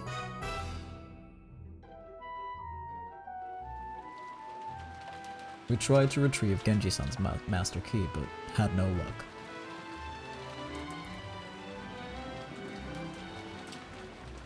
To prevent trouble later on, we destroyed Genji's master key.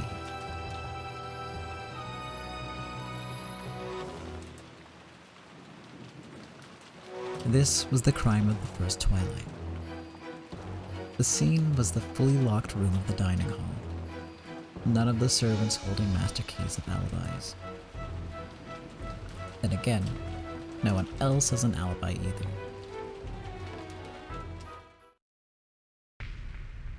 Second Twilight.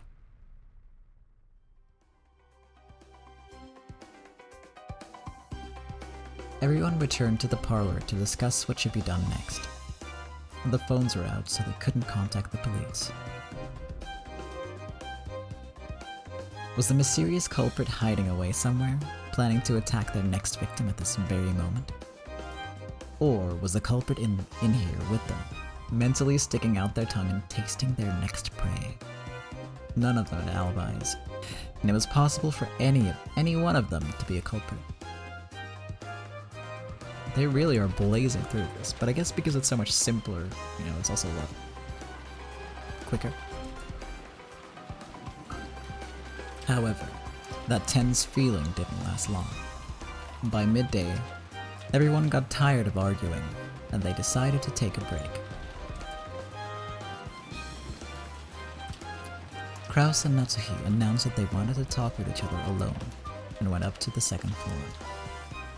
That paved the way for everyone else to start going their separate ways, some breaking away to head to the bathroom, others to gaze at the endless rain.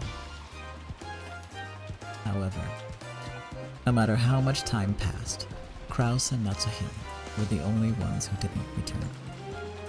Calls were sent to both Kraus and Natsuhi's rooms using the extension phone line, but there was no answer. Something might have happened.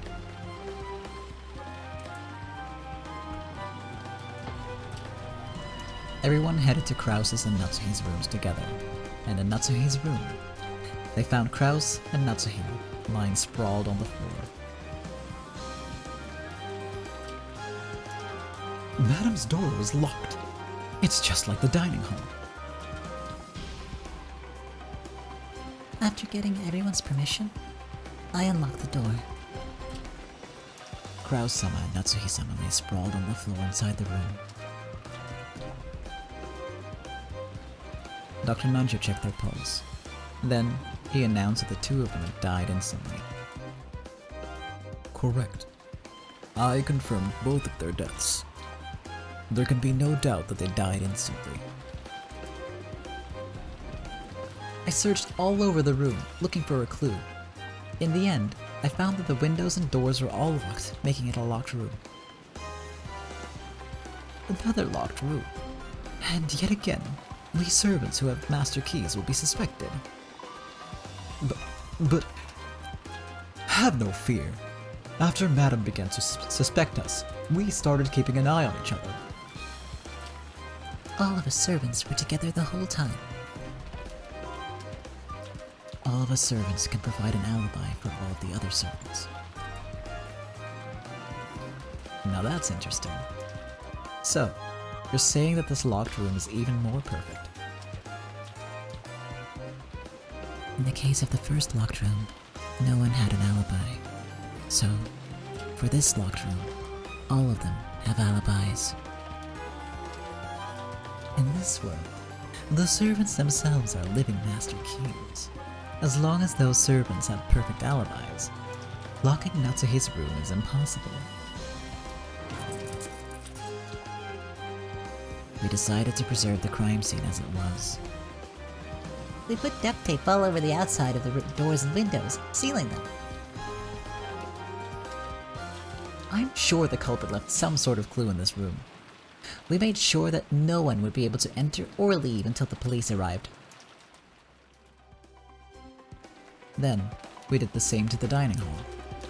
We also sealed the dining hall in the same way.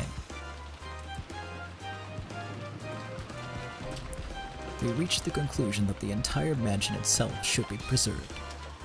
We also sealed the mansion itself, and all of us took refuge in the guest house. And all of us. That was not Nandra's voice. Anyway. They sealed the whole mansion? Duct tape on all the windows. They even used a ladder for the windows on the third floor? The game would get complicated otherwise, so I've simplified it. All of the windows have steel bars on them, so it is impossible to enter or leave by them. Therefore, we'll say that they can seal the whole mansion by sealing the two doors, the front one and the back one. Got it. That makes it easy. What do you think? Actually killing the two people in Natsuhi's room would be easy. Someone just had to knock and get them to open the door. However, they couldn't lock it afterwards. Only the servants can lock doors, but all the servants have alibis. Unless the servants are all in it together. More importantly, the first Twilight has me suspicious. You think that one of the 6 who died in the dining hall was actually alive and committed the crime? It's because of Erika. I can't help but be suspicious when people are examining corpses. So, you think that one of the first victims was alive? Yeah. And afterwards, they killed Kraus and Natsuhi. Then, they locked the door from the inside, hid inside the room, and found a good chance to escape. That theory does make logical sense. I'll say it in red. The culprit of the first Twilight has definitely killed 6 people. Then I'll take a shot with the blue tree. Here's the nature of this locked room. The culprit locked the door from the inside, then hid in Natsuhi's room. And then, after everyone left, they found an opportunity to escape. Sure, I'll deny that in red. The group sealed the room at the same time they left. No culprit joined the group as they left. Also, all of the seals on Natsuhi's room, the dining hall, and the mansion itself will never be broken. In other words, you can't use that trick where they hide under the bed and slip out later. Interesting. Nice going, Burncastle. Thanks. This was the crime list of the second Twilight. The scene was Natsuhi's fully locked room. This time, all of the servants with master keys have alibis. The whole group, realizing the dangers of being inside the mansion, took shelter in the guest house. Fourth Twilight. Got a route to skip the third one, huh? Guess you know let's praise Beatrice's name on high. Very typical of Burn Castle, though. All those who took refuge in the guest house decided to hole up in there until the typhoon passed. There, if everyone watched everyone else, they should be able to prevent further crimes both from the inside and outside. However, they couldn't do that without any breaks until the typhoon passed. Once again, their actions left a weak point open, and they were faced with yet another tragedy.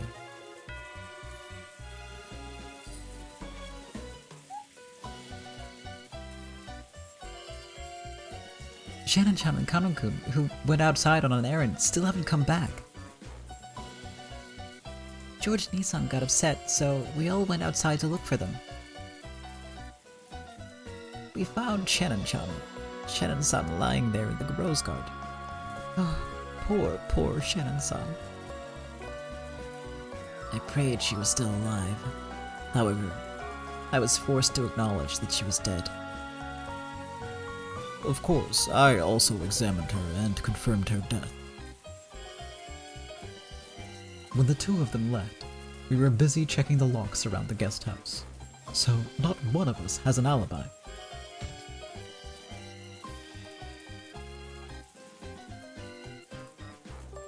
Me? Kill her? How could I have killed her? Yeah. Giorgio Nii-chan couldn't kill her. Ugh. Later on, we learned that George Nissan alone had an alibi. At least regarding Shannon's death, it was impossible for George Nissan to be the murderer.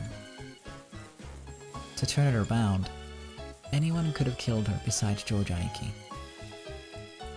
To prevent the culprit from using it for any mischief, we destroyed the master key Shannon's son had held on the spot.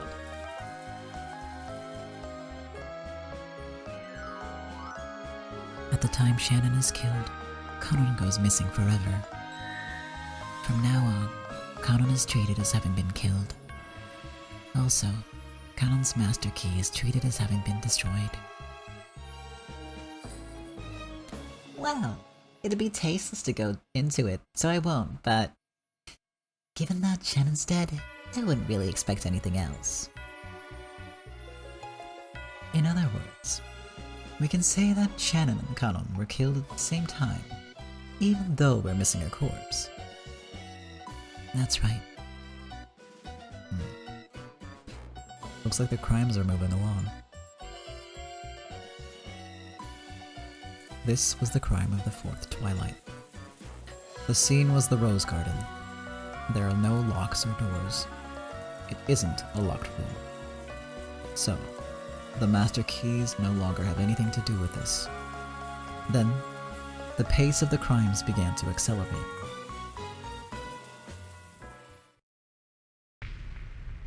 Fifth and sixth Twilights. The group took shelter in the guest house. They carefully sealed all doors and windows, sealing themselves in a locked room. However, several locked room murders had already occurred. Could locking themselves in a locked room do anything more than invite another tragedy?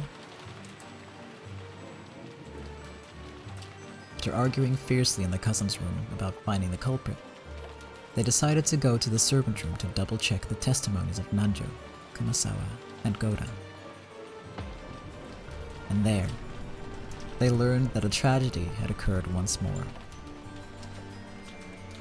Judging by these wounds, Goda-san and Kumasawa-san died instantly, I believe. Such a gruesome way to die. Like hell they could survive after this.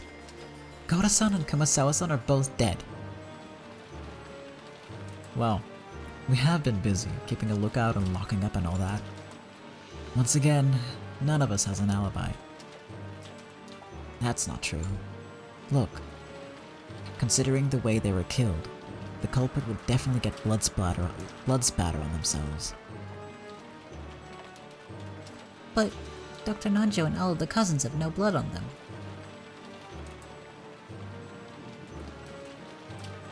All of us. In other words, the four cousins and Dr. Nanjo couldn't have killed Goda-san and Kumasawa-san. In that case, it's clear that the culprit is someone other than us.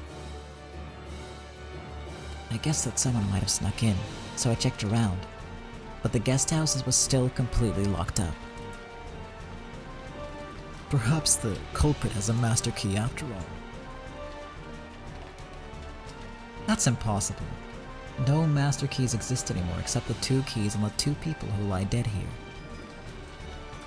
Since the 2 master keys that exist are here inside the guest house, that makes this guest house a perfect locked room.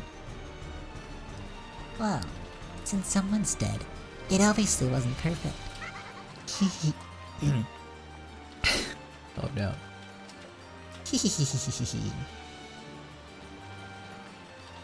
This was the crime of the 5th and 6th Twilights. The scene was a locked room known as the guest house. Goda's and Kumasawa's master keys were also destroyed, meaning that all master keys had now been lost. Now, no one could break into this locked room guest house. At least, that should have been true.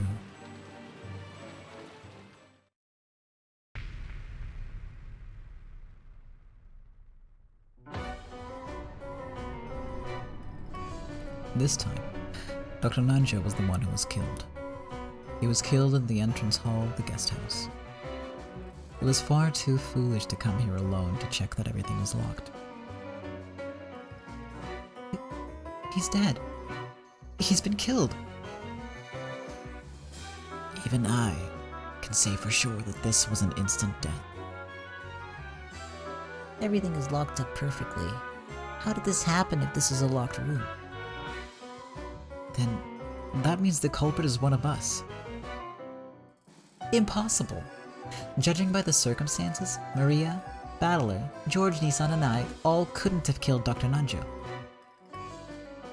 In the first place, no one could kill Dr. Nanjo inside the guest house. And look at this. Simply put, this is proof that Dr. Nanjo didn't leave the guest house. Then, that means that no one could kill Dr. Nanjo, right? So why was he killed? No one could answer that innocent question. This was the 7th Twilight. Once again, the crime scene was a locked room known as the guest house. Various bits of evidence made this crime seem even more impossible. Then, the tragedy reached the 8th Twilight, the final one.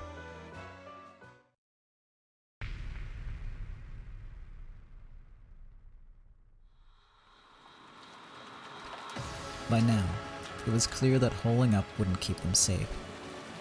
Jessica might have chosen anger as a way to numb her fear. She flew out of the guest house in a rage, searching for the murderer that she was sure hid somewhere outside. George, Battler, and Maria hurriedly chased after her. Then, outside the building, they found Jessica lying on the ground.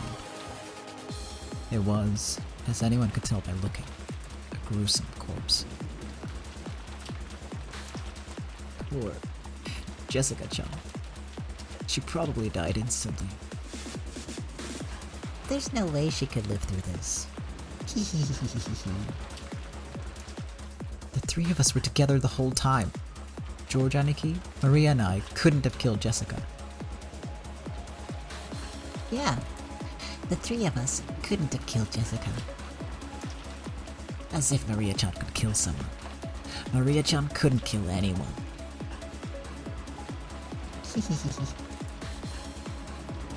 Thanks.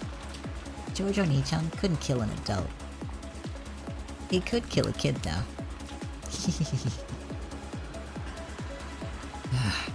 I don't understand it at all. What the hell is going on here? This was the 8th Twilight. The crime scene was outside. However, the 3 who chased after Jessica have alibis. George, Battler, and Maria couldn't have killed Jessica. So, is there really someone hiding on this island apart from the Ishiraya family? The curtain is lowered on this tale, for now.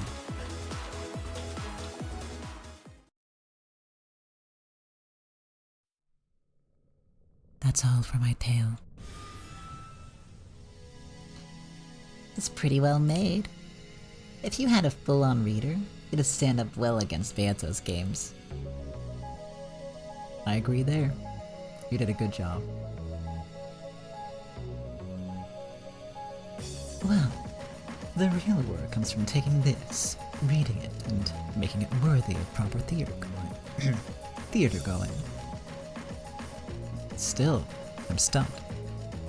On the face of it, the culprit has to be some mysterious person outside the Ushinomiya family. And that would be the same as acknowledging the existence of a witch. We can also suspect the existence of some accomplices aiding the culprit. The culprit. In the first place, what was that purple text all about? A new rule? I call them purple statements. It's a rule I made to make the story a bit easier to follow. Just think of the purple statements as important spoken statements. In other words, you might be able to ignore the spoken statements that are in purple. Uh-huh. Well, that's nice of you. Then, Are the purple statements as reliable as red truth? yes, you can think of the purple statements as having the same power as red truth. However, there's one exception. The culprit can tell lies with purple statements. I see. To turn it around, anyone who isn't a culprit can't tell lies. Purple statements. These seem to be the key to Lady Berncastle's game. Yeah, that's right. I'll explain the rules for my game. I'm gonna save real quick. Yeah, she put her own spin on it. Which is neat. The definition of culprit is one who murders. It is possible for a culprit to lie. It is possible for a culprit to lie even before committing murder. Characters who are not culprits only speak the truth. Characters who are not culprits cannot cooperate with the culprit. A culprit must carry out all murders directly by their own hands. The culprit must not die. The culprit must be among the characters appearing in the story. Purple statements are as absolute as red truths. However, a culprit can lie with purple statements. That's all. The definition of culprit is one who murders. Makes sense. It is possible for a culprit to lie. That seems reasonable enough, too. It is possible for a culprit to lie even before committing murder. Well, no surprises there. Characters who are not culprits only speak the truth. That is what we should be grateful for.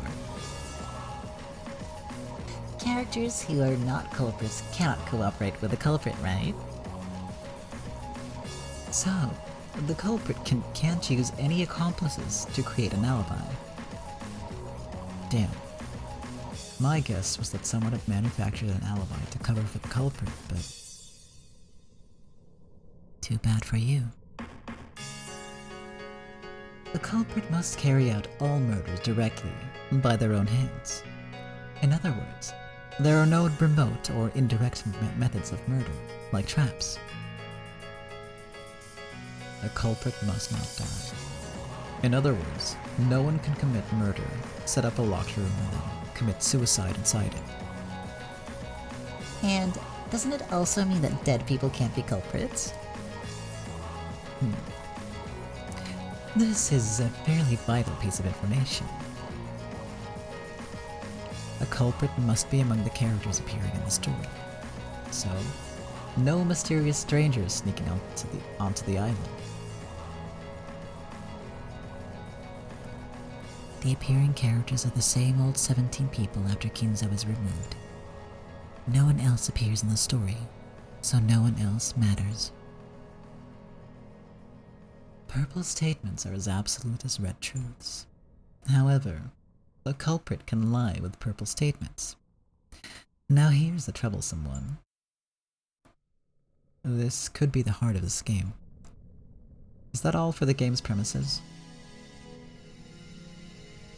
Besides that, I guess there's only the reader will tell no lies.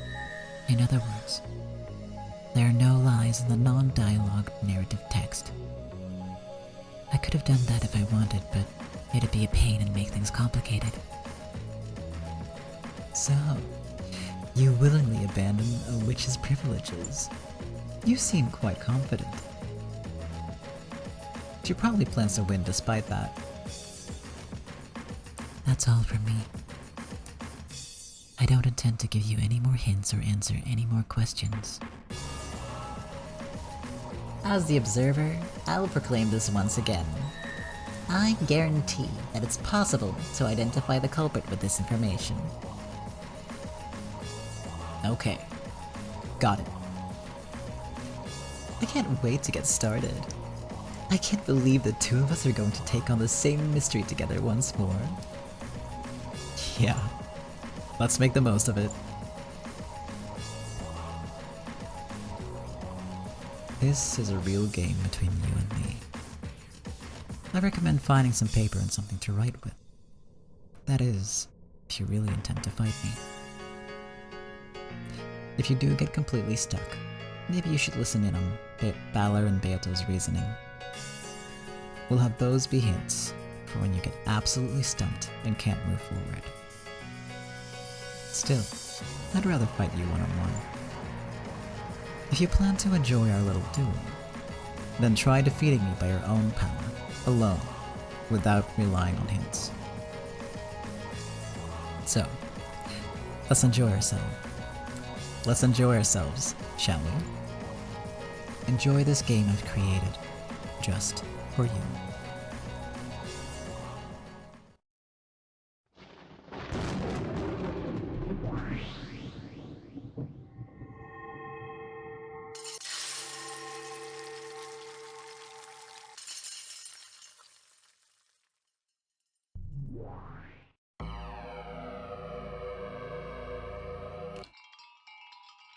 Alright, this is what I'm gonna call it.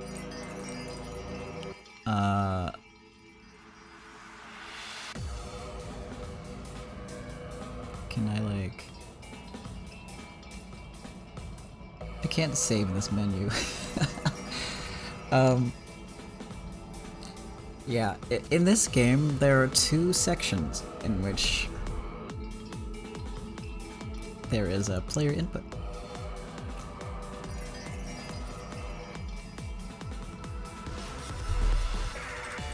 What happens if I do this?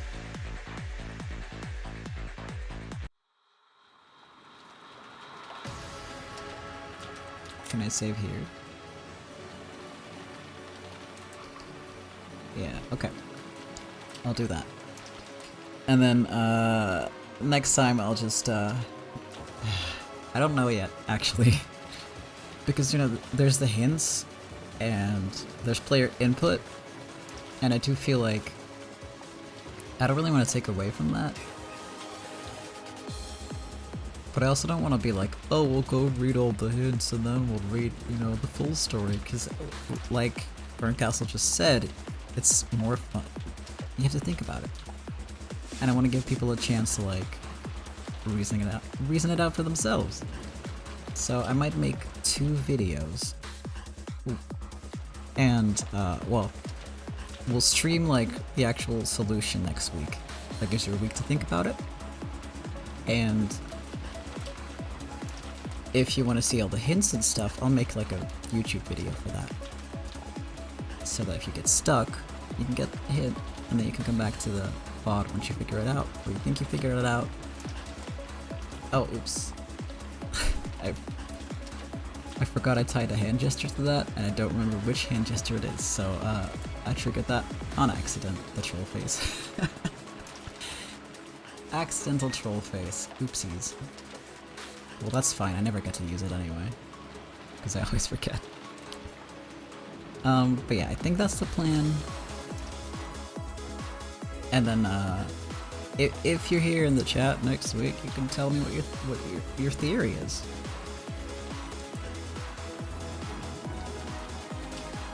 And then we can discuss it a little bit beforehand.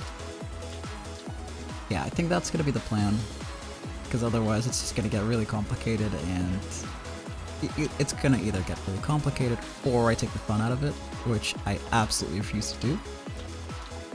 So, you know, rack your brain. Give it a thought. What I'll do for the YouTube VOD and stuff is I might try to...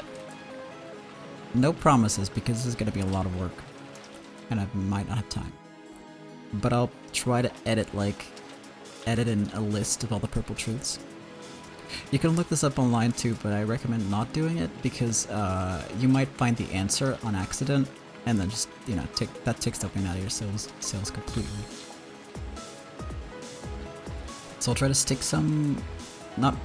all of it in the video after this is over, and then you have something to, you know, fall back on. You can always rewatch the VOD, of course, but yeah, you have options.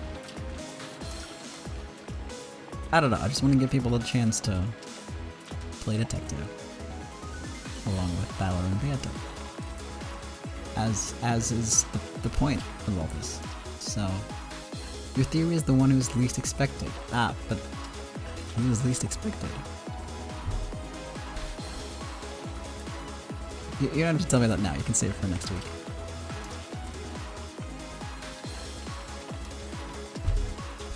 If you do have a theory, I recommend like going through the purple statements and then ticking it off against that, and then because then you can get a pretty good idea of whether you're on the right path or not.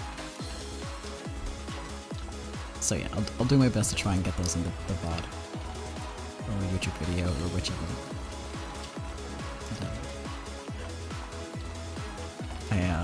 Yeah, I think that's the plan.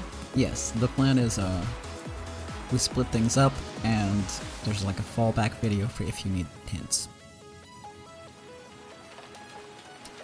And yeah, I'm gonna put a list of the purple truths in this, and yeah.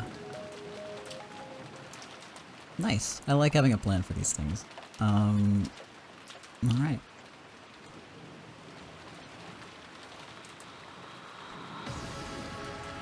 And yeah, I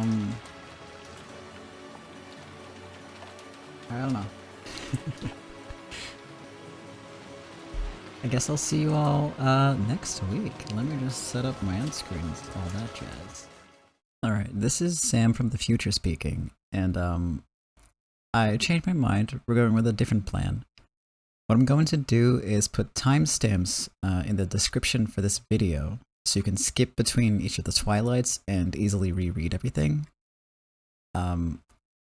Because you're going to miss context if I just single out the purple truths. So that wouldn't work, that wouldn't help you at all. Instead, I would say grab a pen and paper and use the timestamps. Have you been, Kat, have you been reading along still, or would you need to do a ton of reading to catch up? Just out of curiosity, before I go.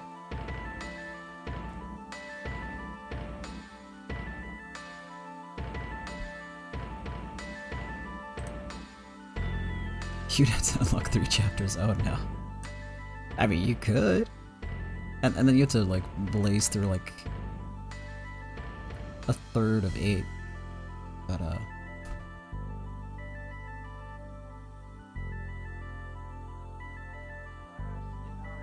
but yeah, I mean, it's worth it. It's worth taking a look, and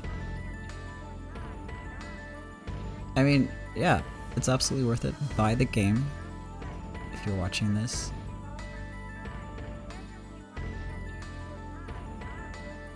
Buy the game, read it.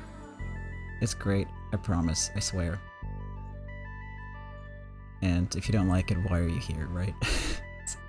Don't watch this. There's no reason to be watching this at that point. It's a great game, and not everyone's gonna like it, and that's fine. But then don't watch these streams. Anyway, I'm gonna assume if you made it this far, I'm gonna assume you like it. In Kat's case, it's really obvious because you've been here for so many of these. If you were to tell me now that you don't like the game, I would be baffled. Alright, anyway.